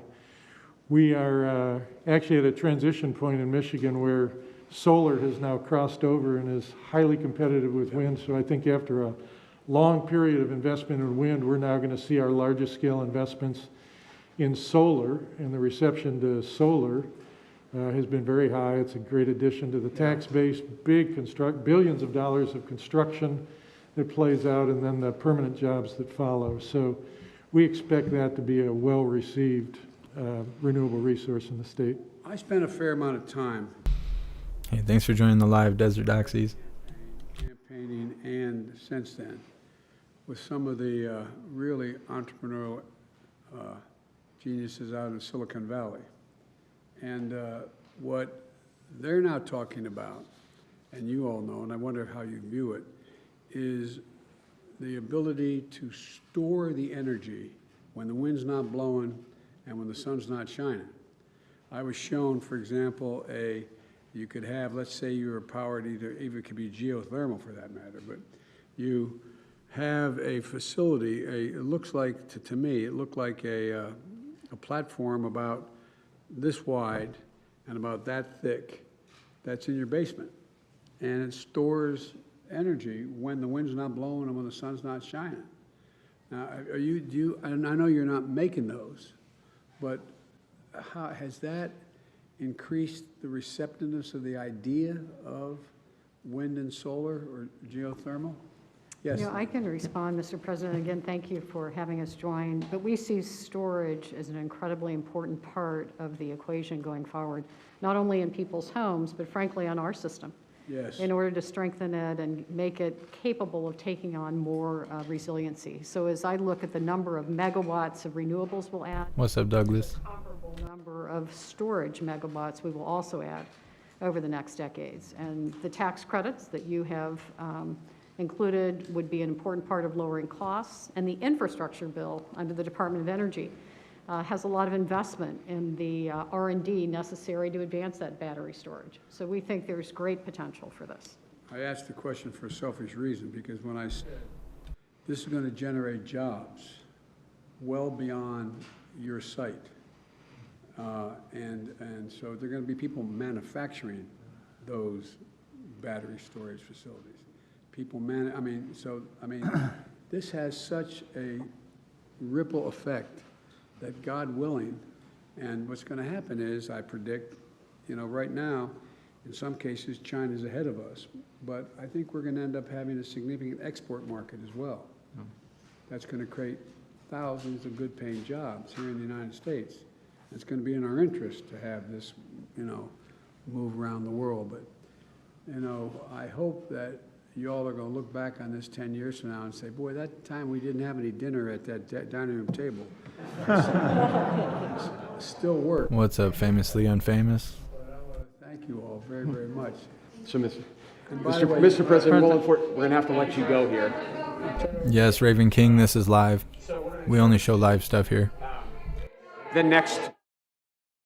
Oh, they waste no time. They just cut it right off. All right, we're going to the BLM stuff they got going on right now. They got their brand new student recruits, teaching them the way they get down over there. So give me a second.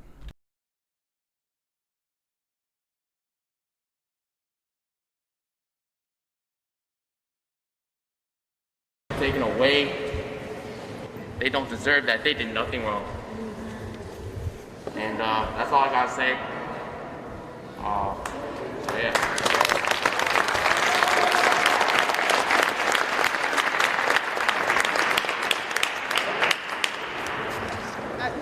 I don't want to use that, but I'm Mariah Jackson. I'm your student body president. I get really emotional on this stuff because it's just been happening for so long. And I've gotten to the point where I didn't even know what to do. And I know there's some of my peers that are just like, they just want to give up and they have no idea what to do because our ancestors have been fighting for this for centuries, decades, and forever, and it's not fair. It is not fair, and we will not give up if we all stay together. And I mean that. I met Jacob Fry some time ago, and I just thought that was the best thing because I was a little girl, and I'm like, oh, he's the mayor. He's helping us, but is he? My question to you, Jacob Fry, do you really care about us? Do you care about what we're doing here? And we're standing here to tell you that we want justice because this is not fair, and I don't want to see my people die again and again and again and again, and it's not fair.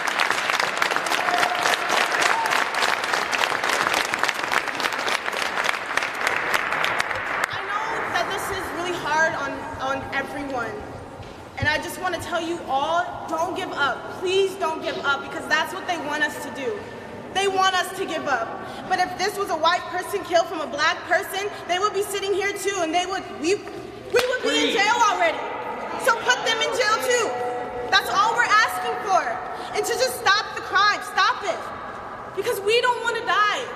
We don't want to die. We don't want to see our kids die. I have to be afraid that my child, when I grow up, that he's gonna die too, because we just want this to stop, and it's not fair.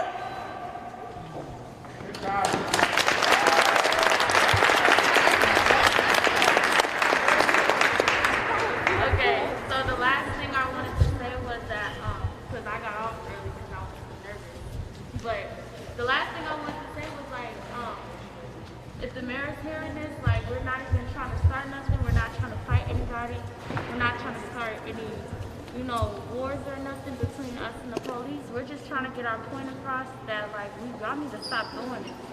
Because, like, what y'all doing this is not making anything better. Y'all are pushing everybody away. Y'all making people not want to mess with y'all no more. And it's like, no, y'all just need to stop and, like, y'all need to, like, improve yourselves, all of that. Because with y'all just, like, killing us for no reason and, like, not actually doing y'all job, y'all, no, that's, if y'all get what I'm saying, like, no, y'all just need to stop doing that. So, like, we're not, like I said, like, we're not trying to start nothing, we're just trying to get our point across, and we're trying to let you know that you're not doing your job right, and the more you don't help, the more we're going to keep fighting, and we're not going to stop. So the more we fight, we're trying to get as much power as we can to make it stop, and it's going to work.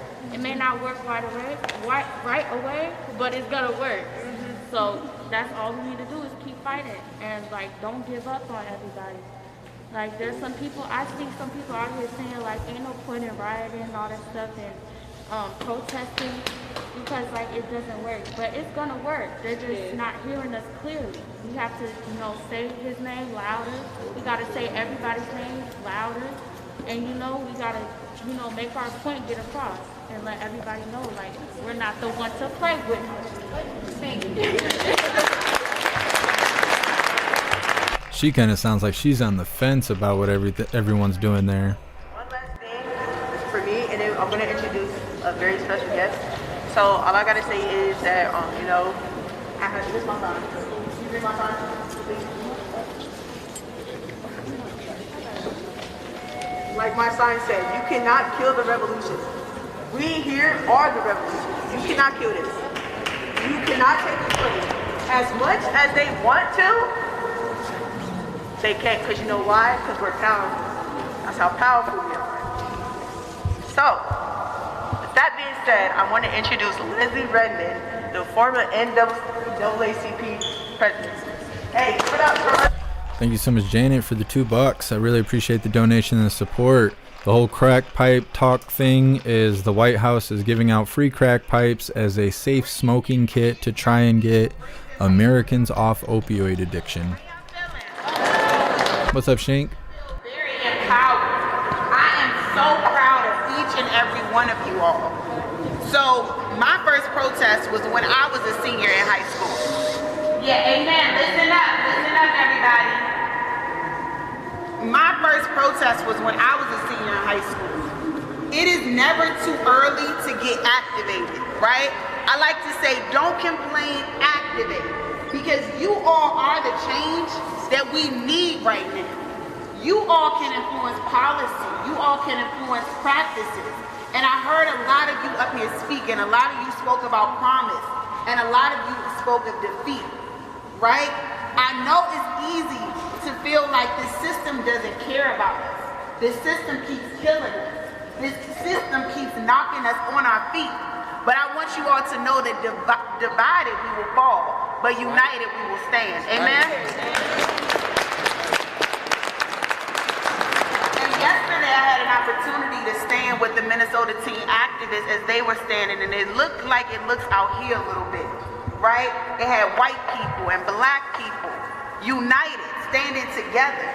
We are black excellence. We are black greatness, right? I like to say, black Minnesota, we are done dying, and white Minnesota, you are done hiding, because your white Wakanda has been discovered, and it's time for black people's humanity to be recognized, right? Because back in the day, my big mom used to talk about claiming it in advance, speaking it in advance. I want you all to see yourselves as the mayor. I want you all to see yourselves as the governor. I want you all to see yourselves as the lawyer, right? Before you know it, you all will be a voting age. But even right now, you can go to the school board meetings. Sister Sharon is right here for the school board. You have to support. I doubt it, Ink Scars. They don't teach the Constitution in school anymore, so why would they read it? And you all have the support of the community. I don't know if y'all know, but everybody, we love North High School, okay? Hey, thank you so much, John, for the $20 donation through Cash App. I really appreciate you. Thank you so much. Y'all not loud enough. I want Jacob Fry. Y'all know his office is here, right? I want Jacob Fry to be able to hear y'all. Say his name! Amir Locke! Say his name! Amir Locke! Say his name! Amir Locke! Say his name! Amir Locke! When I say don't complain, I want y'all to say activate. Don't complain! Activate! Don't complain! Activate! Don't complain! Activate! So I want, no matter how far y'all going, like, because before y'all know it, y'all gonna be where I'm at today. I gotta get some water. This hangover is kicking my ass. Right?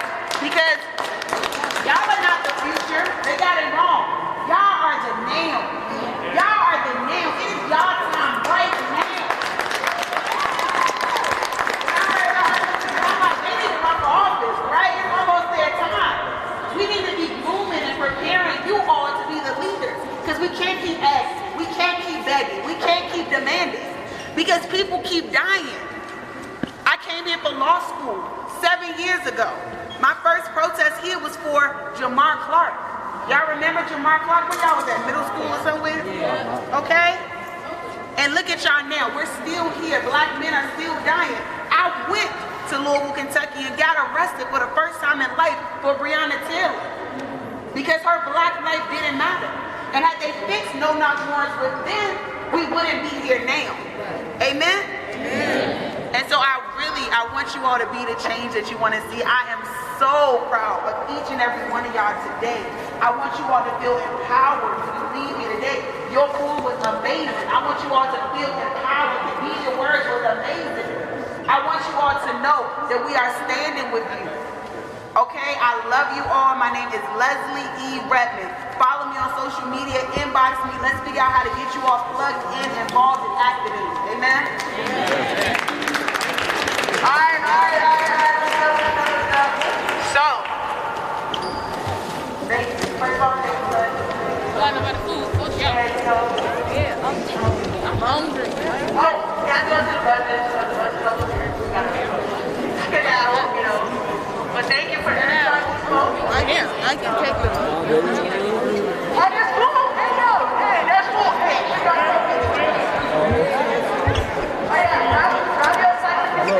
Hey, come on, help us with the pizza. Ew.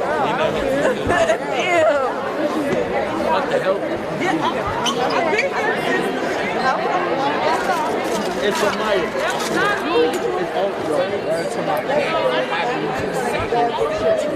Guys, let's on this side so we can get back out.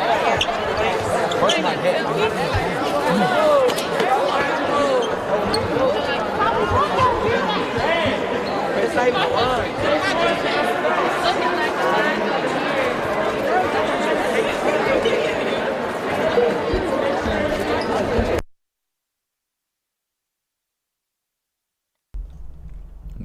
think they cut their audio. Maybe it wasn't intentional.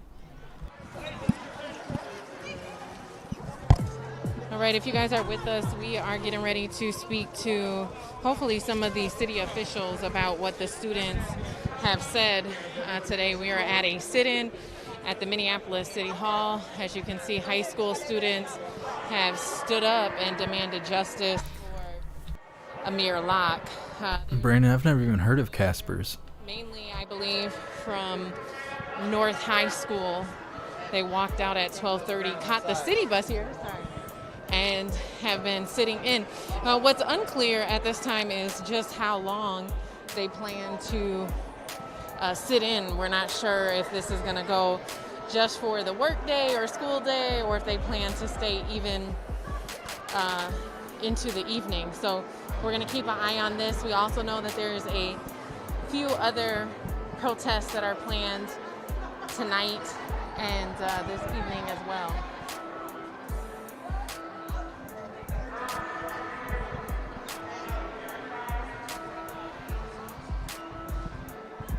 Sure, crazy. I don't even know what that is. Hey, how are you? I'm okay. Would you be willing to do a quick interview? I mean, Well, yeah, Brandon, that sounds good. I'm trying to think. There's a place in Muskegon that does chili dogs and stuff. I can't remember what it's called, though. It's just a small restaurant, but they're awesome. Kick ass, like 2 for $6 or something. I'm Latricia Vita, and I'm the city council member representing Ward 4. Yes, 1 month.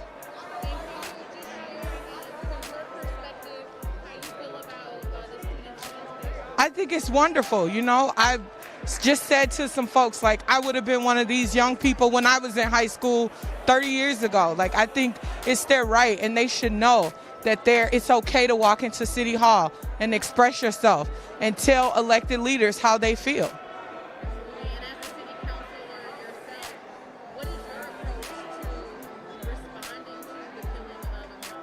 So I've just been learning a lot, right?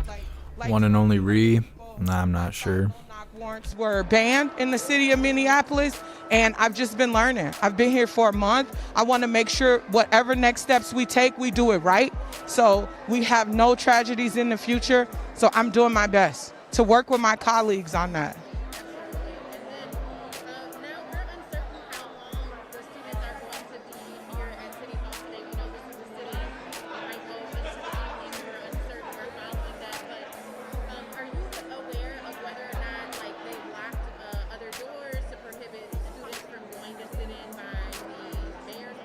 No, not that I'm aware of. I mean, I came down the elevator through a door that is always like closed, so I'm not sure. My office isn't where the mayor's office is, and I don't really go over. No, not that I heard. I actually heard that there was a peaceful sit-in happening. I was outside the building somewhere else, and I heard that there was a peaceful sit-in, North High students, and I ran over. And could you talk about like the delicate balance, right? Especially in Ward 4, think about the community violence that's happening and how many residents really. Thank you so much, Buck Biden, for the $5 donation. I really appreciate you. Thank you for being here. People not wanting to be killed by police. Where do you see that delicate balance? True, crazy. I would die if I did that.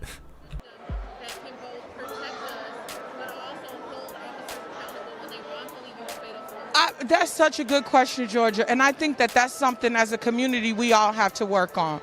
We you know, my ward was had the most murders in the city last year, and that hasn't always been the case, and people feel unsafe, and people don't, as you said, people don't want to be killed by police. So it's important that we all work together and figure out what that safety feels like. I don't want to be the person who, you know, says it. We need to work with young people. We need to work with older people. We need to work with everyone who feels like they have a voice in order to get there. I feel really good about us getting there, and community violence has to stop for sure. You know, the same weekend,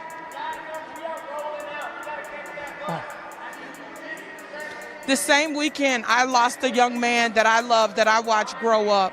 And so, you know, community violence is one thing, police violence. Ink Scars, I'm talking about GNL. I just had to look it up. GNL, they got awesome chili dogs. Probably about 15, 20 minutes from me. Well, not now, not with snow and ice on the ground. It's probably a 45-minute drive, but normally it's about 20 minutes from me.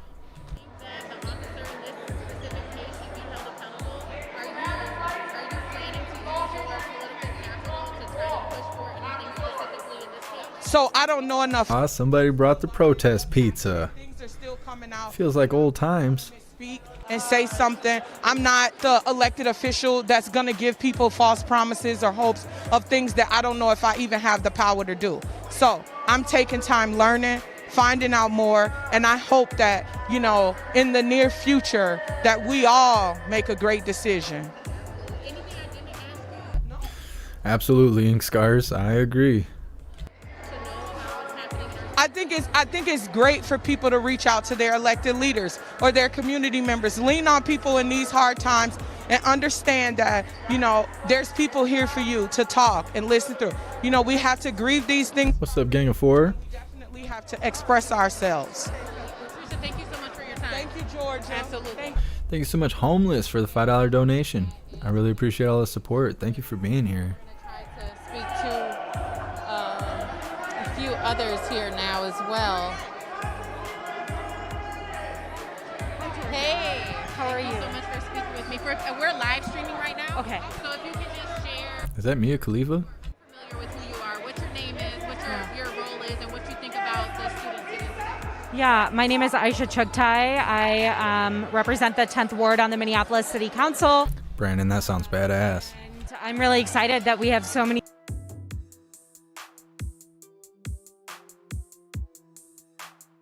Nope, they cut her off. Hey, I appreciate a Parabellum, but I don't have the print for this shirt. This was a gift to me. I'm going to have to try and recreate it so I can get it on the merch store. I wonder if the camera person's losing signal. Thank you so much, Stevie, for the $15 donation. I really appreciate you. Only because Snooks is your mod. Well, I'm glad you're here. Youth in the shooting, and that, you know, we need to come out and correct the record as a city, because and like, you know, make clear that Amir was not listed on the warrant. He was not a suspect. He happened to be there. Yeah. And are you considering using your political capital to help push any of those demands forward? I've been talking with Amir about it, and, you know, have brought it up to him every chance I've gotten. And I know I'm not alone in that. I know a lot of council members have been doing that, and, you know, we haven't seen anything come from him yet on it. All right, Ink Scars, I'll see what I can do. Next, at this point, we're a week out from when Amir Locke was fatally shot. Yeah. None of the demands have been met yet. We're continuously seeing hundreds, thousands of people who are hitting the streets making demands on this. What do you see from your vantage point as being the next steps from here for the city of Minneapolis? I think we need to hold the mayor accountable to following and listening to the family, listening to the people who are affected, listening to a grieving community that's asking for really, really clear asks right now. Anything else I didn't ask that you want to add? Thank you so much for being here and for covering. Nah, Lily Bell. The White House beat me to it. I can't put crack pipes in my merch store now. Everybody's going to think I'm ripping off the White House. They beat me to it. That's the thing about business, you know, you got to try and be first. Oh, well. Your name, your title, and what you think about today's sit-in by students. Yeah. Hi, I'm Council Member Wansley Wallaby. I represent Ward 2, further southeast of Minneapolis, and really excited about today's action, especially as having the ward that represents the most students. We have the University of Minnesota at Augsburg. I was sharing, you know, that it's unfortunate that we've had so much activity in City Hall under these circumstances in terms of MPD killing another young black man. And not only having students be here, but just a couple of days ago, mothers of other victims of police violence yesterday we're here. Then last week, like for the past week and a half. Thank you so much, Atlas, for the $5 donation. I really appreciate you. Why are we still in this predicament? And I just have to say, you know, as a council member, you're absolutely right. Leadership failed you. And that leadership is Mayor Fry. He has the sole authority over MPD. And for 2 years, we've seen promises be made. Ink scars, I can't wait to see it. We've seen lies be made to the public about reforms. And all of those things has led us to this moment. And I think all of the students communicated this today, that we deserve better, that they should have a safety system in place that they can call upon in every crisis, and don't feel like they have that. They have to call their principal. They have to call their friends when they're in trouble. And that's a failure amongst our mayor, amongst our leadership in MPD. And it shows that there is so much pressure, and there is a responsibility, a necessary responsibility for leadership and the mayor to provide something different. And if not, it's clear the community is going to move forward with creating that different, either with them being here or not. So I'm here in solidarity with our communities all the way, and look forward to using my position in office to amplify the needs and the demands of our community to get the change that we need, so we don't have to be here again. Yeah, Douglas, we got the body cam footage in the Discord right now. I watched it after the live yesterday, and we talked about it in the voice chat on Discord and stuff. And I feel like it was a lose-lose situation, in my opinion. I think the officers probably thought they were doing their job, following protocol and whatever. But when he came from underneath the blanket, he had a pistol in his hand, and what happened. I don't know. I don't think there was anything good about it, because I guess the officers lied. And the body cam proves like he didn't actually point it at them, but still, with the situation being so high tension, I think it was a lose-lose. My campaign and coming into City Hall was around creating a new Department of Public Safety. And the community members were told that What's up, Hydrodynamic? Welcome back. By all of Minneapolis, by a number of coalitions and PACs that said that reform was the way. We needed to trust in the leadership of Rondo, and we were going to be fine. And we're here 3 months later after the elections and seeing that that is not true.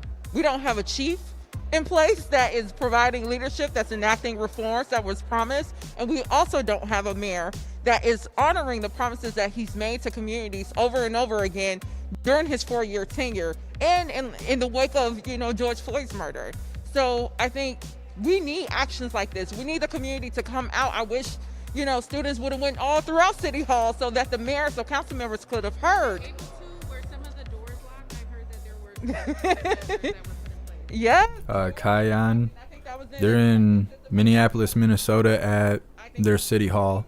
That was triggered. I'm not sure. They never gave us information on why that was so. So can you, because I don't think people can hear me. Yeah. Can you just state in your own words that today the doors were locked, why Yeah. they were locked, and why you agree or disagree with that? Well, I think doors was locked because there was an order. To get to the city council chambers and to get to the mayor's chambers. Because I absolutely agree. Those demands need to come directly to those who can actually act on this. As council, we have the power. As mayor, he has the sole authority over MPD. We need to hear those demands directly, and clearly protocols were made in place today that limit the ability for all of us leaders to hear that direct input, those demands. Russell, you're in Minneapolis right now. Supposed to be some marching and stuff going on later. They were marching last night. Where do we go from here? I mean, this is like What's up, A-Quest? You missed quite a bit. We had Jen Psaki on here telling you how good free crack pipes are for you. Now we got BLM doing a sit-in, and I guess they're supposed to have some more activity going on a little bit later. Mm-hmm. Then you had Winston Smith, and then now you have Amir Locke, and so here we are in less than 2 years, several high-profile police killings, and it seems like we haven't really. The real Zooch. Why protest? Riots work. Yeah, for those of you that wasn't a part of the live yesterday or last night when we were covering them marching in the streets, there was at least one person, if not more. There was a guy saying riots work, insinuating that they should be rioting to get things done. new Department of Public Safety was not the way to go. I think that absolutely is the path to go. Yeah, Clar, safe smoking kits. That's right. That we have right now, under the governmental structure that we have right now, that places the mayor, and particularly the particular mayor that we have right now in office, that work cannot move forward under that leadership. So I absolutely agree. Right now, City Council, the mayor, there needs to be efforts made for, if resignations is the pathway, on, the chief, on the mayor, that needs to happen. Officers involved with this shooting needs to be charged. All of those things need to happen, and as council, once those things are in place, we need to be making sure we're moving forward with creating a new Department of Public Safety that creates safety for everyone, that actually invests in the models of mental health responses, the array of crisis response that we've been denied and that has not been funded and staffed. Yeah, Kimba, it's going on right now. I think the way that the camera person is facing, all the students are behind them. A gun at 6:30 in the morning. So I think we have that space to create that new department. Why do people keep asking why Amir Locke was there? Didn't he live there? Didn't he live in the apartment? Like, wasn't that where he lives? Power to the people. This is how change is made. These doors are not always locked. There's other ways to communicate. Either I'm missing something or everyone asking that didn't see the footage. Council member, the mayor's office, let them know that action needs to be taken immediately, that you recognize that lies has led to Amir's death, and we will not tolerate. Golden Goldie, he doesn't live there, he was just visiting. Well, either way. Being taken in as soon as possible. So I encourage people to please keep up the pressure. Please keep contacting us and letting folks know that we need to act, and we need to act now. Thank you so much for your time. I really appreciate it. And finally, before we wrap things up here, we're just going to check in with Leslie Redmond, former president of the Minneapolis NAACP. Leslie, you have been very active the last couple of days here, specifically the actions that were organized by youth. And even before Amir Locke, Leslie, you have continuously been a leader on this issue. I believe going back to Jamar Clark. And so this is even before George Floyd. Oh, come on now. Stop crying in the fucking chat. So what? He didn't live there. Either way, it was a residence. He was sleeping. I don't understand what the big deal about that is. Accountability and John, we have the video in the Discord if you want to go check it out. It's on the news board. And if any hooligans are currently in the Discord right now, just go ahead and repost the video on the general chat for any new hooligans that want to watch it. Passionate about young people is because I'm a young person, right? I'll be 30 in March. My first protest was when I was in high school. And I remember very clearly when Sean Bell was murdered the day before his wedding, right? I remember when Oscar Grant was murdered. I was in Florida when Trayvon Martin was murdered. I was a college student. And so a lot of times people think, oh, they're young, they're not in the midst. No, young people are very aware. And not only are they aware, but they have the power, right? One day they'll be in my position. And it's important that we start igniting that flame now because see. Thank you so much, Trigger Crazy, for the $2. I really appreciate the donation and support. Thank you for being here and congratulations on your freedom. After Jamar Clark got murdered, I testified to the Minneapolis City Council and I said, if you don't do something, if you don't create change and transformation, you will lose your seat. I think most of them are all gone now. It might be just a couple left. And so for me, I know that change starts from the people. The people have the power. And so I'm always making sure that. Hey, I appreciate you being here, Kion. Had to lose his life. As I said, when George Floyd was murdered, it didn't have to happen. If change and transformation happened, black people still wouldn't be murdered. We need to ban no-knock warrants, but it's not just about the policy of no-knock warrant, Georgia. It goes way beyond that. And for me, it's in the fabric of America. When America built this quote-unquote nation that was really built on the backs of black people, right? We built this economy up. Adam, I don't know the specifics on that yet. And when those officers barged in that apartment, they didn't recognize Amir Locke as a person. Because had they wouldn't have murdered him in 9 seconds. That doesn't happen to white people. And when it happens to white people like Justine Damond, it's immediately corrected and it never happens again. I was there when Justine Damond was murdered as well. It's never happened again like that. It's been 7 days today. It marks 1 week since Amir Locke was taken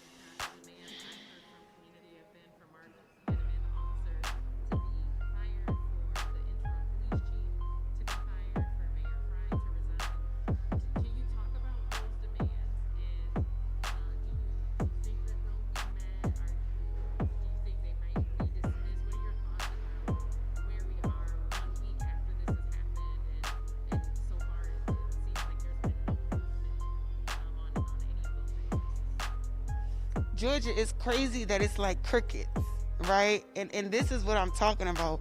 Nothing happens until people activate. And then when people activate, people are like, oh, y'all need to stop blocking traffic. Y'all need to stop protesting. But I don't know why the officer hasn't been fired. I think the officer should be fired.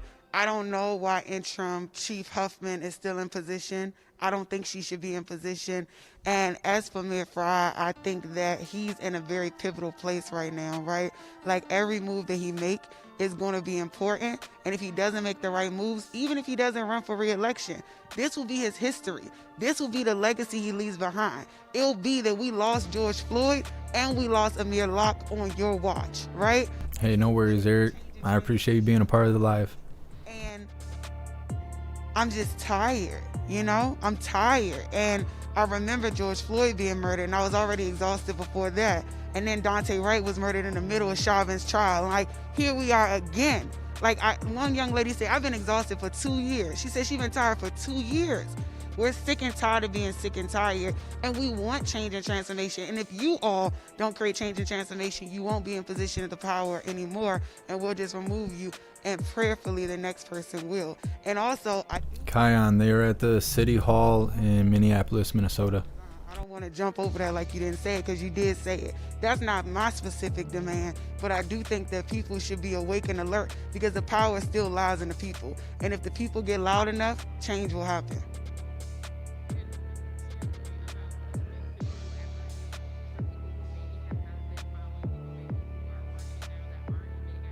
They need to like pass that microphone back and forth. Can't even hear what the questions are.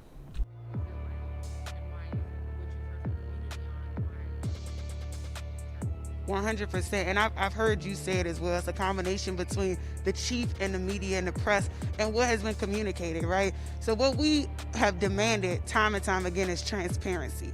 What we've demanded time and time again is honesty. And we've also demanded, when you make a mistake, to own your mistake and move forward accordingly. When everything came to the light, they were making it seem like Amir Locke was the suspect. They actually named him as a suspect in a press release. I haven't really seen them apologize for that. Still to this day, I've never seen them say, you know what, our apologies. I heard Khadijah, one of the students, even say it. You all made a mistake. You positioned it, and then the media released his gun as if, oh, we can't say that this was an unarmed black man. I know what they were trying to do with that narrative, right? He had a gun. They didn't say it was registered. They didn't say that he didn't have his hand on the trigger to actually shoot the police officer. They really posed him as the threat. They posed him as the villain. They tried to basically do a cover-up. And they criminalized him. They criminalized Amir Locke. And again, we've seen this happen time and time again. They tried to criminalize Jamar Clark. They tried to criminalize George Floyd. Criminal is the new N-word. Somebody said suspect is the new N-word, right? And so basically they tried to say, this doesn't matter. He was in the wrong. We were in the right. And to me, they've never rectified that, right? Also, another misstep that I think she made is that she could have immediately fired the officers. Here we are, day 7, and she's done nothing. This is creating bad precedent. You know what I mean? Because George Floyd, it's like God made it so everybody in the world had to pay attention. It was like he was being lynched on a tree, except for it was with a knee, right? And so you couldn't run for that. Of course those officers had to be fired. But when are we gonna have the courage to do it even when it's not George Floyd? That becomes the question now, right? When it's not a knee on the neck and they're using a gun to lynch a black man, when are you all gonna have the courage to fire them? Don't wait on the results. Don't wait on the charges being brought up. Why do we have to make it where the legal system is leading? Why can't people in power have the courage to make ethical decisions? Because there's a difference between law and ethics. Slavery was once legal, may I remind you all, right? And so when are we gonna make ethical, sound decisions? And I said at the press conference the other day, that's why I appreciated Chief Arredondo. Not saying that he's a perfect man, but I believe that he was holding officers accountable, right?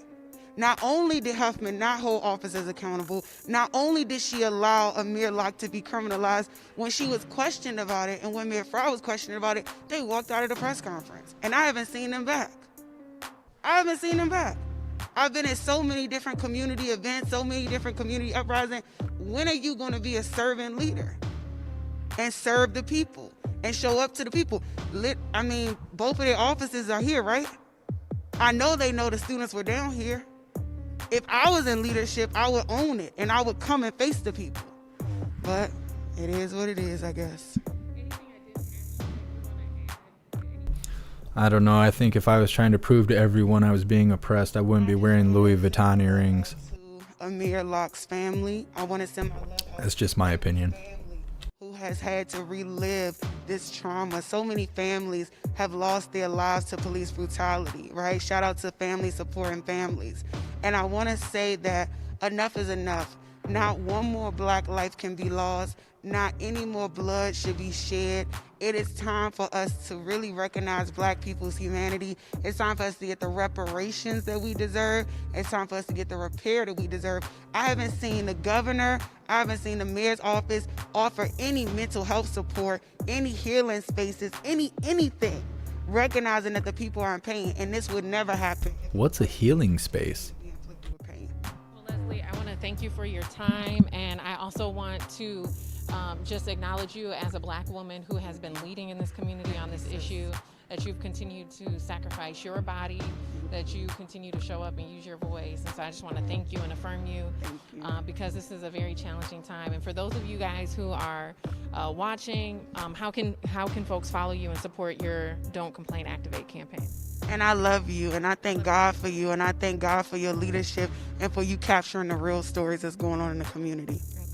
How can you wear 2 compliance cloths and then start talking about God? Like, you either believe in God or you don't. Instagram, Twitter, Facebook, Leslie E. Redmond. Remember, don't complain, activate. That's right. Don't complain, activate. Thank you so much for joining us this afternoon. We'll have a recap on today's student sit-in at City Hall. We'll hang out a little bit longer, hoping to connect with Jeremiah Ellison and talk to him about what happened today. So if we do get a chance to bump into him, we'll have that coverage for you later. There's also a protest this evening that will be live streaming as well. Please, if you're able to support independent journalism, you can do so by heading over to my website, georgiafort.com. That's the only way I'm able to keep showing up and keep providing coverage. So for those of you watching, thank you so much.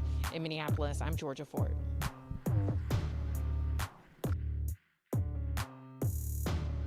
Oh, the healing spaces come with the safe smoking kit. Okay, I see. That's why I didn't know what it was.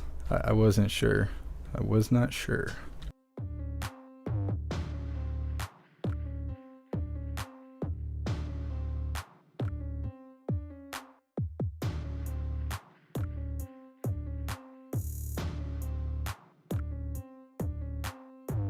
All right, everyone.